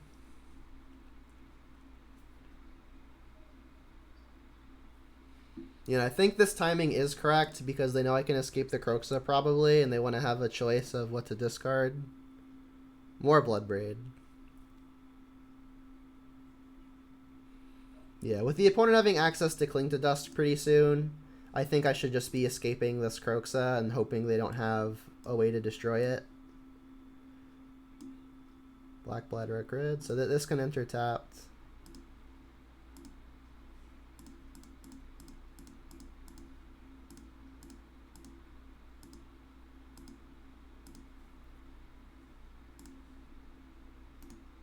Alright, please don't kill my Kroxa. That would make me very sad.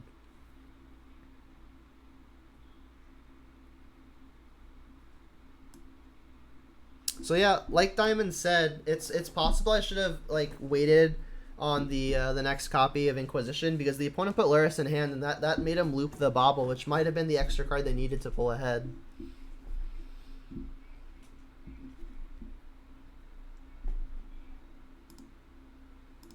Oh, there's Lurrus.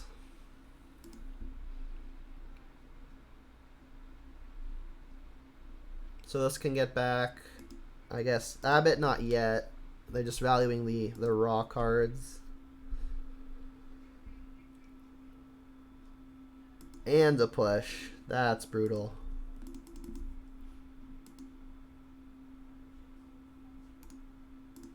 I think that seals it. I'm too low to come back. I'm actually just dead. Brutal. They mulliganed to 5 there. Their Lurrus pulled him out of it. Companion showing its power level. Alright. Game 3. We're on the play, which is good. Did they take out Lava Darts? Is there any chance Dark Confidant is good? I don't think I want to risk that. I think I'm just going to rather having the 1 Ren and 6. Let's resubmit.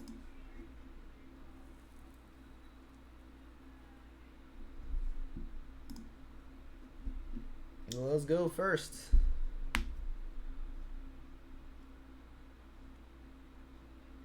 They revealed Luris. Alright, so no Blood Moon, and this hand's good.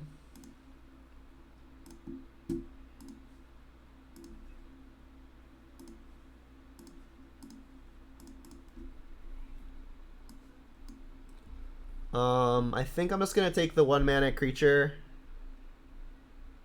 So I will. Just take their one good thing to do, punch a little hole in their curve. Like, I've got removal for it, but I'd rather save the removal for future creatures, maybe including Luris. Liliana. Alright, well, we need to find land or else our hand is going to choke up real fast.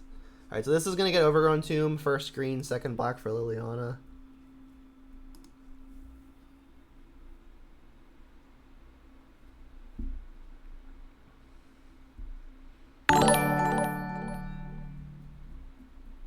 Snapcaster, thanks for the follow. I think you were following before. Did you unfollow just to refollow?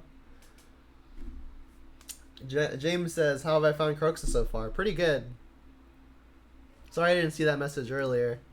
I got pushed back by all of the other messages that were feeding in.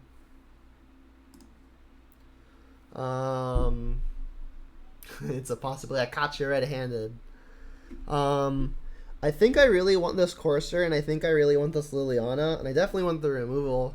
We're kind of far land-wise from casting Bloodbraid, so I think I'll discard that. Just showing your support? Sure. I appreciate it. Alright, let's get an Overgrown Tomb here, and again, we don't have to worry about Blood Moon because they're companioning Luris, which costs 3. Untapped land, please. Hey, yo. So, they don't have a way to kill a creature yet. I think I'm just going to shock in for the Courser of Kruphix because I don't really want to discard any of the cards in my hand. And Liliana can be used as a removal spell, like as her first activation. Alright, we have the test card. Let's test it.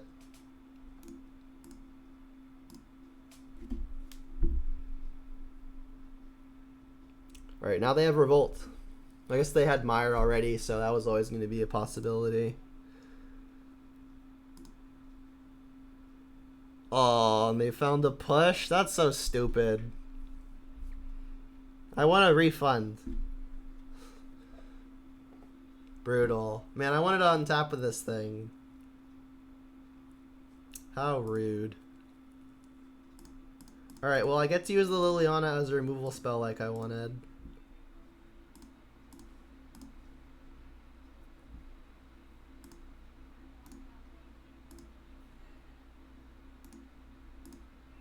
I'm gonna have to be afraid of this Croxa pretty soon, so if they do escape Croxa, definitely gonna discard the Bolt, so I've got the answer to the Croxa. Yeah, oof indeed.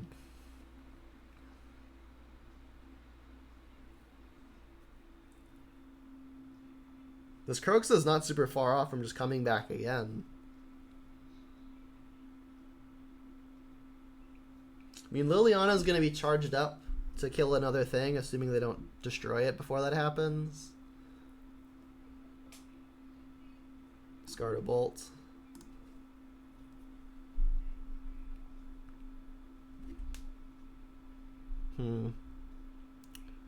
Alright, let's kill your Croxa, play the land plus the Liliana. Definitely want to play the land. Now I'm at Ravine mana.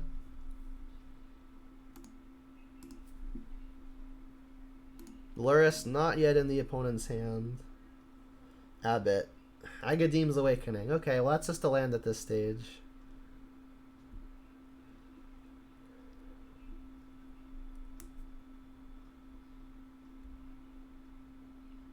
Are they just not playing the card Death Shadow? It's possible.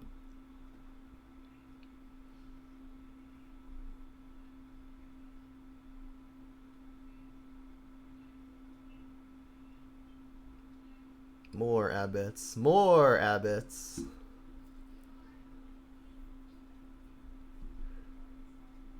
Yeah, the Courser would have been real good. Oh, they have that too. Stop having it all. Hey, that could be a Courser. I mean, I kind of wanted to be a Bloodbraid, though.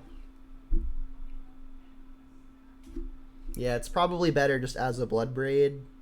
Is there a reason to wait at all? I don't think so, because like if the opponent has Lava Dart, they could blow me out and I won't be able to kill an Abbot. So I think I should just do it now.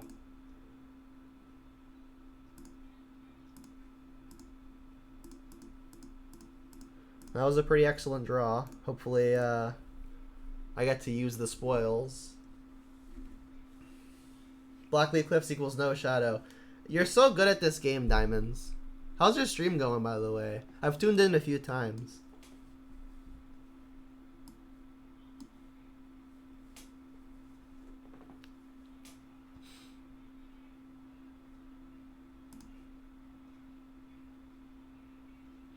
Yeah. That was gonna happen no matter what. I guess I could have waited to kill the Abbot for that reason, because like they needed that card in the yard. So yeah, that could have been an error. Now what do I need? I mean, if I can kill the Croxa here, gonna have to get lucky. Dud. I can feel a dud. Where were you? And I'm so sorry.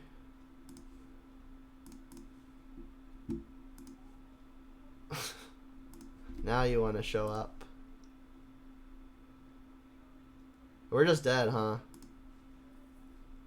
I guess I can still find push.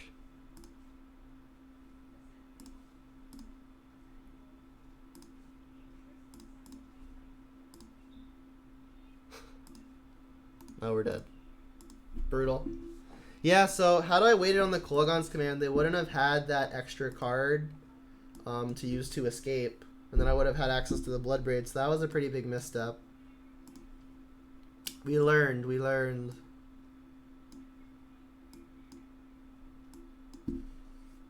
Yeah, major sad face emojis indeed.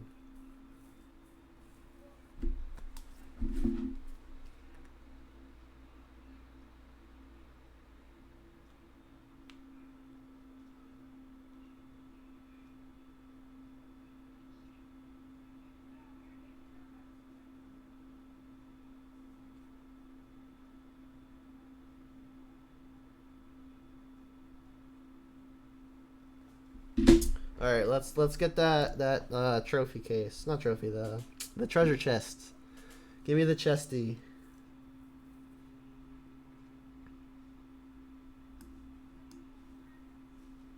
Nope. Yep.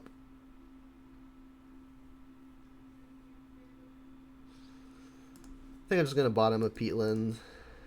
I need all my mana to cast my spells.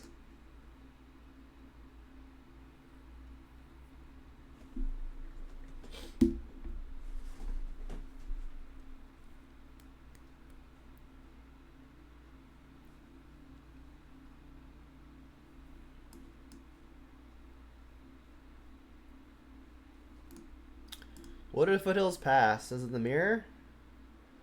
Well, if it's the mirror, Ren 6 is a really good draw. So I think I should just mire here. If they don't play something I want to Fatal Push, I will have saved 2 life, getting Stomping Grounds to play the Ren 6. But then I'd have to Fetch Shock to play the Ren 6 anyway on turn 2. So I think Mire here is correct. Stomping Ground. Okay, maybe not a mirror.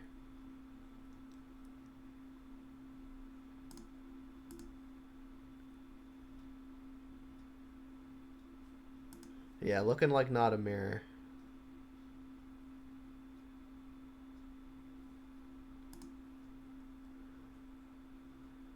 Alright, I think I should be worried about Blood Moon. Thing is, though, if I get Swamp here, I can't actually cast Renin 6, which is pretty rough. So I think I have to get Stomping Ground anyway.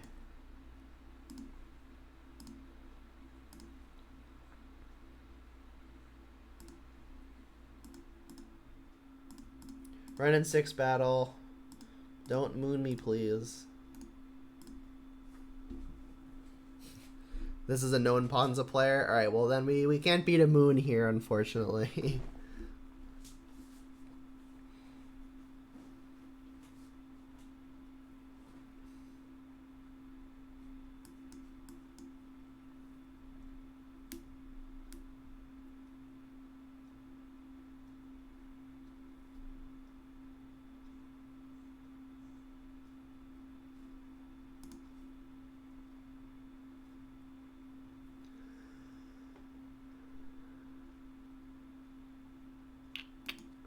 Yeah, I mean we could draw a forest for Bloodbraid, but that's what has to happen, right?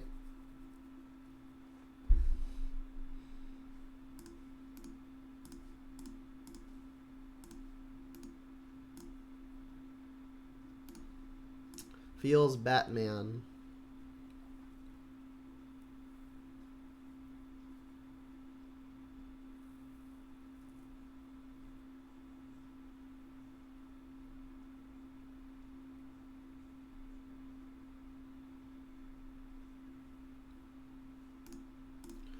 Let's save the world some time. Alright, so we gotta fetch those basics. Wildfire is a way to get our own basics. I think I want the Engineer for elemental tokens. Spellbomb can be okay.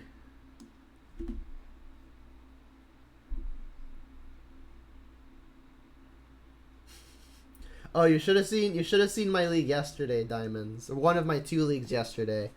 I went match 1 was Dredge. Match 2 was Eldrazi Tron. I played Yamakiller. And then match 3 was another terrible one. I can't remember. But then I played Shadow twice and 2-3'd. But yeah, I don't mind the Amulet matchup. I think it's probably fine.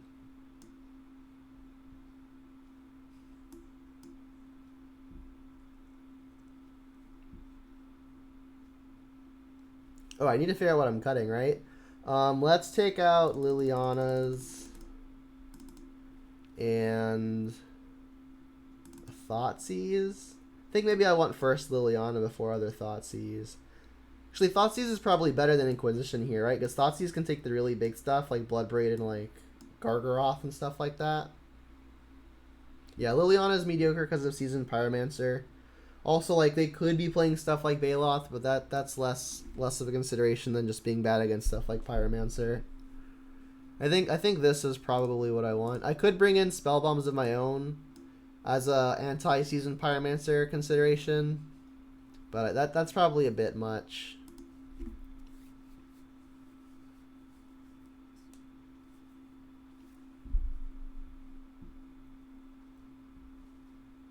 Let's go first.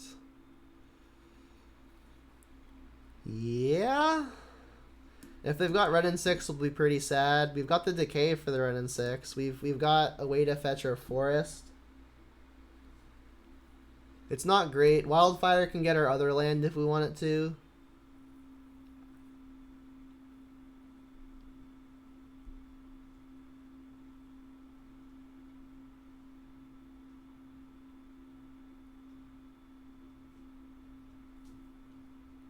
I think I'm just going to play a Shockland tapped. Yeah, let's go Shockland tapped. This is going to get basic forest, so I'll lead on Blood Crypt.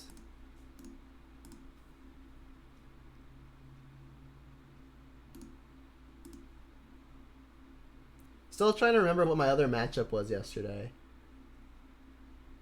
It was Dredge into E-Tron into something ridiculous. Alright, well, we can decay that. We could also just Cleansing Wildfire it. So do we want the wildfire to secure a swamp or to kill this forest? We're not going to be able to definitely have a swamp if we don't do it to ourselves. So I'm thinking maybe I want to decay, but then we don't have decay for something like a Ren and 6, which is going to be really good versus Bob. I think I'm going to wildfire and get basic forest.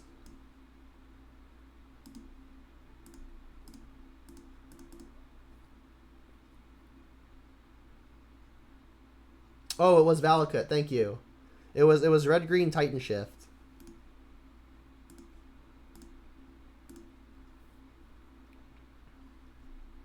See, I couldn't remember because my brain was suppressing the memory. Alright, they didn't have Ren and 6.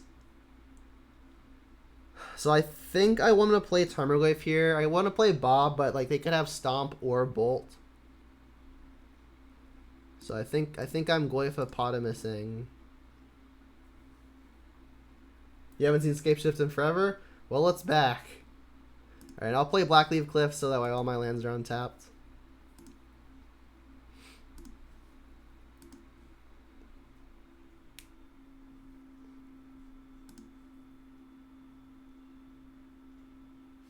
Yeah, I wasn't sad about it either. I saw like Teamer Scape Shift be a thing for a while when Uro was still legal, because Uro was great in Scape Shift, because what isn't it great in?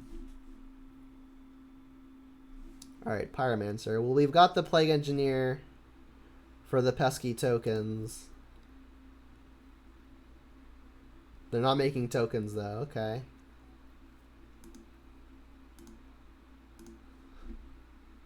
Push. This is pretty big, actually not really. We could add creature, but I think the decay is going to be better used for something else. So I think now I'm going to get down Bob, hold up Fatal Push. I'm fine taking 2.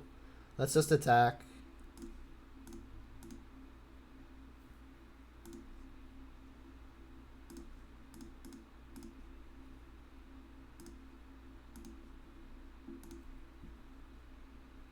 I could shock here in case the opponent plays Blood Moon. I can like float mana in response. Like I'm going to have access to the swamp no matter what though because of the wildfire. So I'm not super concerned about that.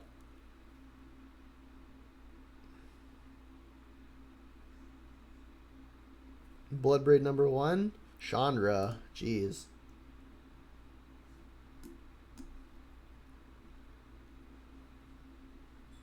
So we don't yet have instant or creature. I don't have Revolt, but I can use the Fatal Push on the Pyromancer just to make this a 4/5, and I think I want to do that. Right? We don't have creature yet, or sorry, we don't have instant yet. It's just land, sorcery, enchantment. All right.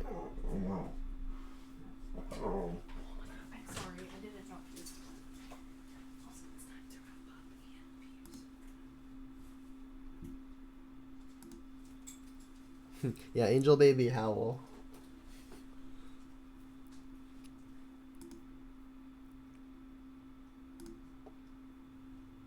Alright, Bob, do your thing, please.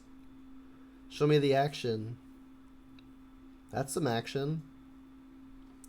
So now I might just want to decay the Pyromancer to get out of the way. Let's do it. I guess like an Inquisition first to get more info, but I think I just want to play another Bob. So that uses all my mana anyway.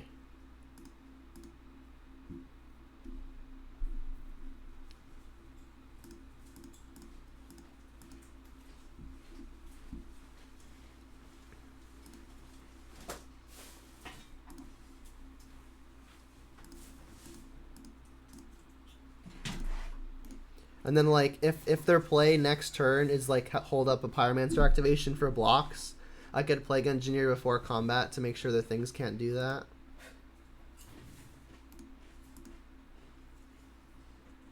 Can you get an Awa Awa? Awa Awa. Not from you. I know, I was pretending I was the dog. Delray, can I get an Awa Awa? He doesn't know that trick yet. I know, but maybe he'll surprise us. Doubt it. Alright, so they've got 2 green. They can shrink Goyf with it. There was only that 1 creature, though. Can they take out another type? I guess there's only 1 walker. This is a 4/5 still. So just flip 1, remove a spell, and 3 cards, please. No. Okay. That'll do it.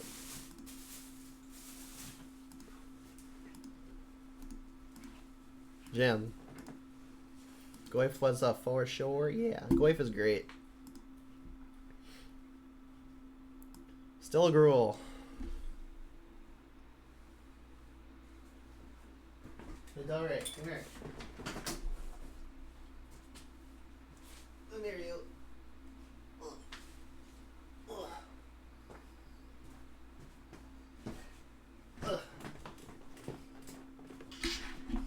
Can I get a awa?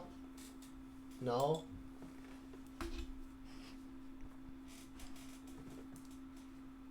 This is my doggo. He's a good boy, but he's also uncomfortable, so I'm gonna let him down.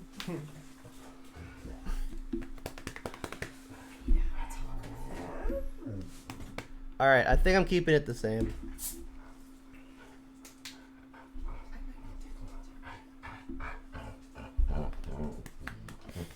They're very exciting, I know. You speak. I think I'm gonna mulligan this. I can only get my forest with this. I mean, forest is the most important land I can get, but I don't have anything good to do on my first couple of turns.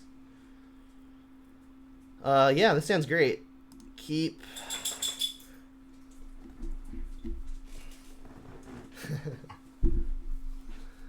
Alright, I think I'm going to bottom either the Wildfire or the Kolaghan's Command. I think it's going to be the Wildfire. I mean, I've already got access to my colors. If the opponent has Utopia Sprawl on 1, they're going to have 3 mana on turn 2 before I get to Wildfire them. So I think I'm just going to bottom that.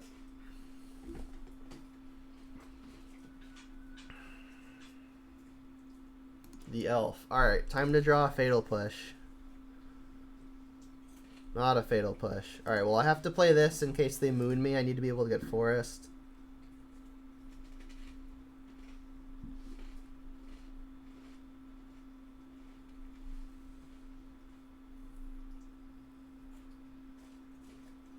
They don't have basic forests of their own. Just playing a 4/3. Yep. You redeemed posture check? Alright, I got you. I got this chair for that reason.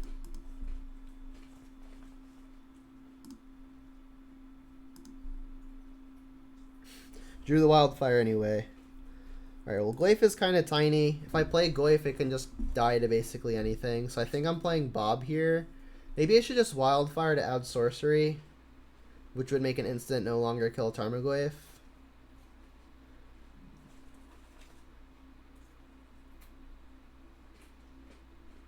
No, I think I'm going to play the Bob.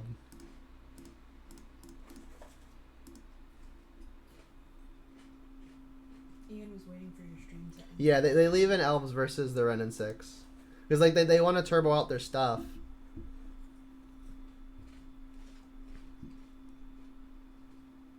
Brutal.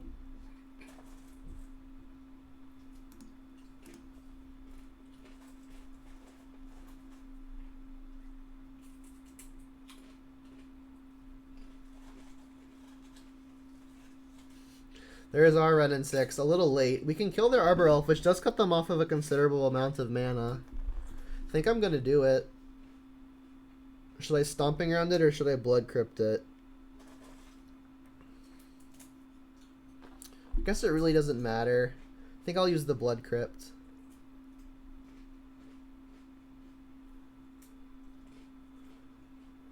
Blood Crypt.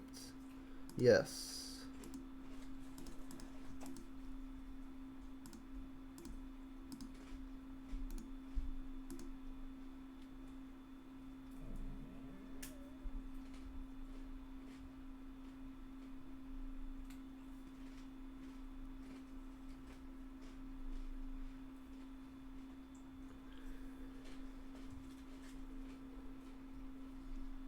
I mean, Goyf is going to be pretty big.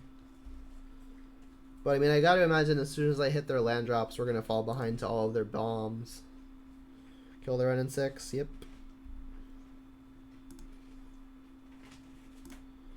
Goyf gets bigger.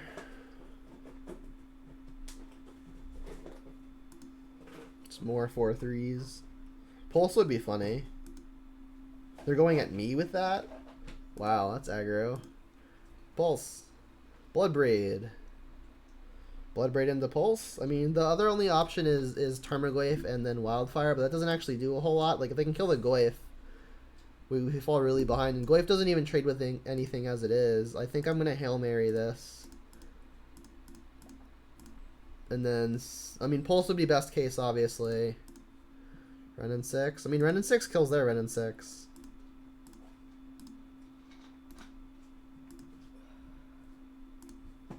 If they somehow can't kill this Bloodbraid, we can trade.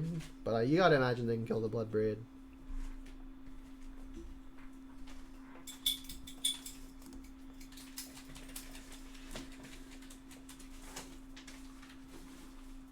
Oh, what's up, Owen? They discarded Bloodbraid and Glorybringer. That cannot be a good sign. I guess those are the only two things they had left.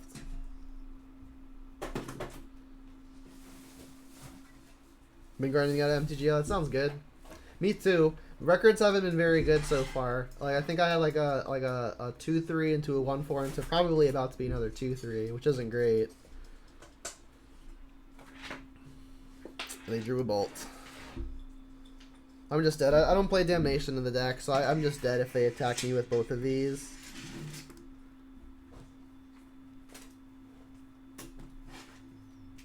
You play like 9 to 10 leagues? That's a good amount.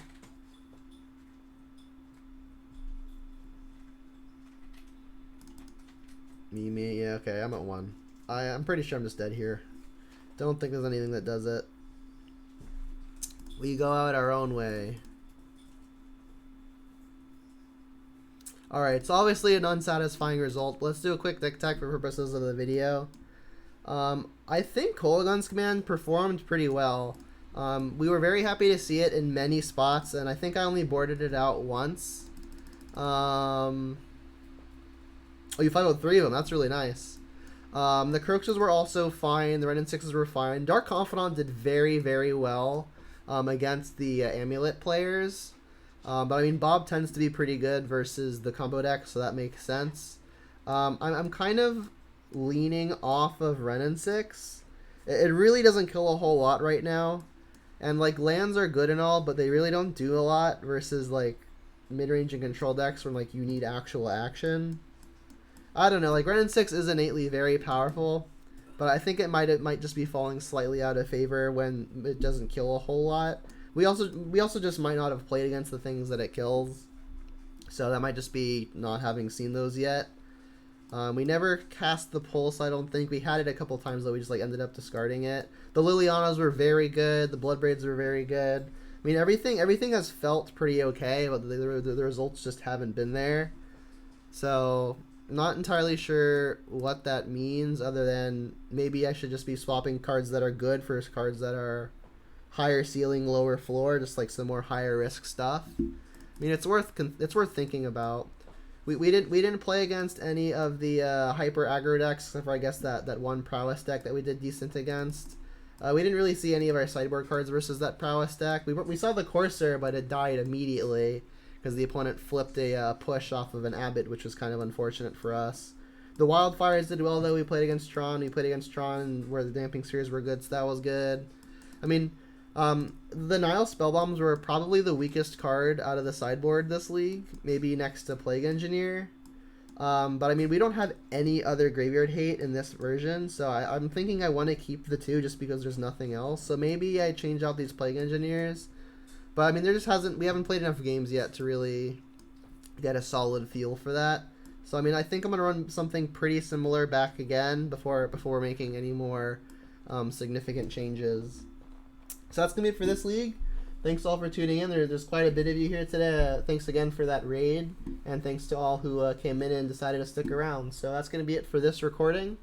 If you want to catch more content like this, you can find it all on my YouTube channel. This league and all my previous ones are all uploaded to my YouTube channel, and all of my links are right below my big fat head right there. So if you want to see more content like this, you'll find it all there. And until next time, Jundam out.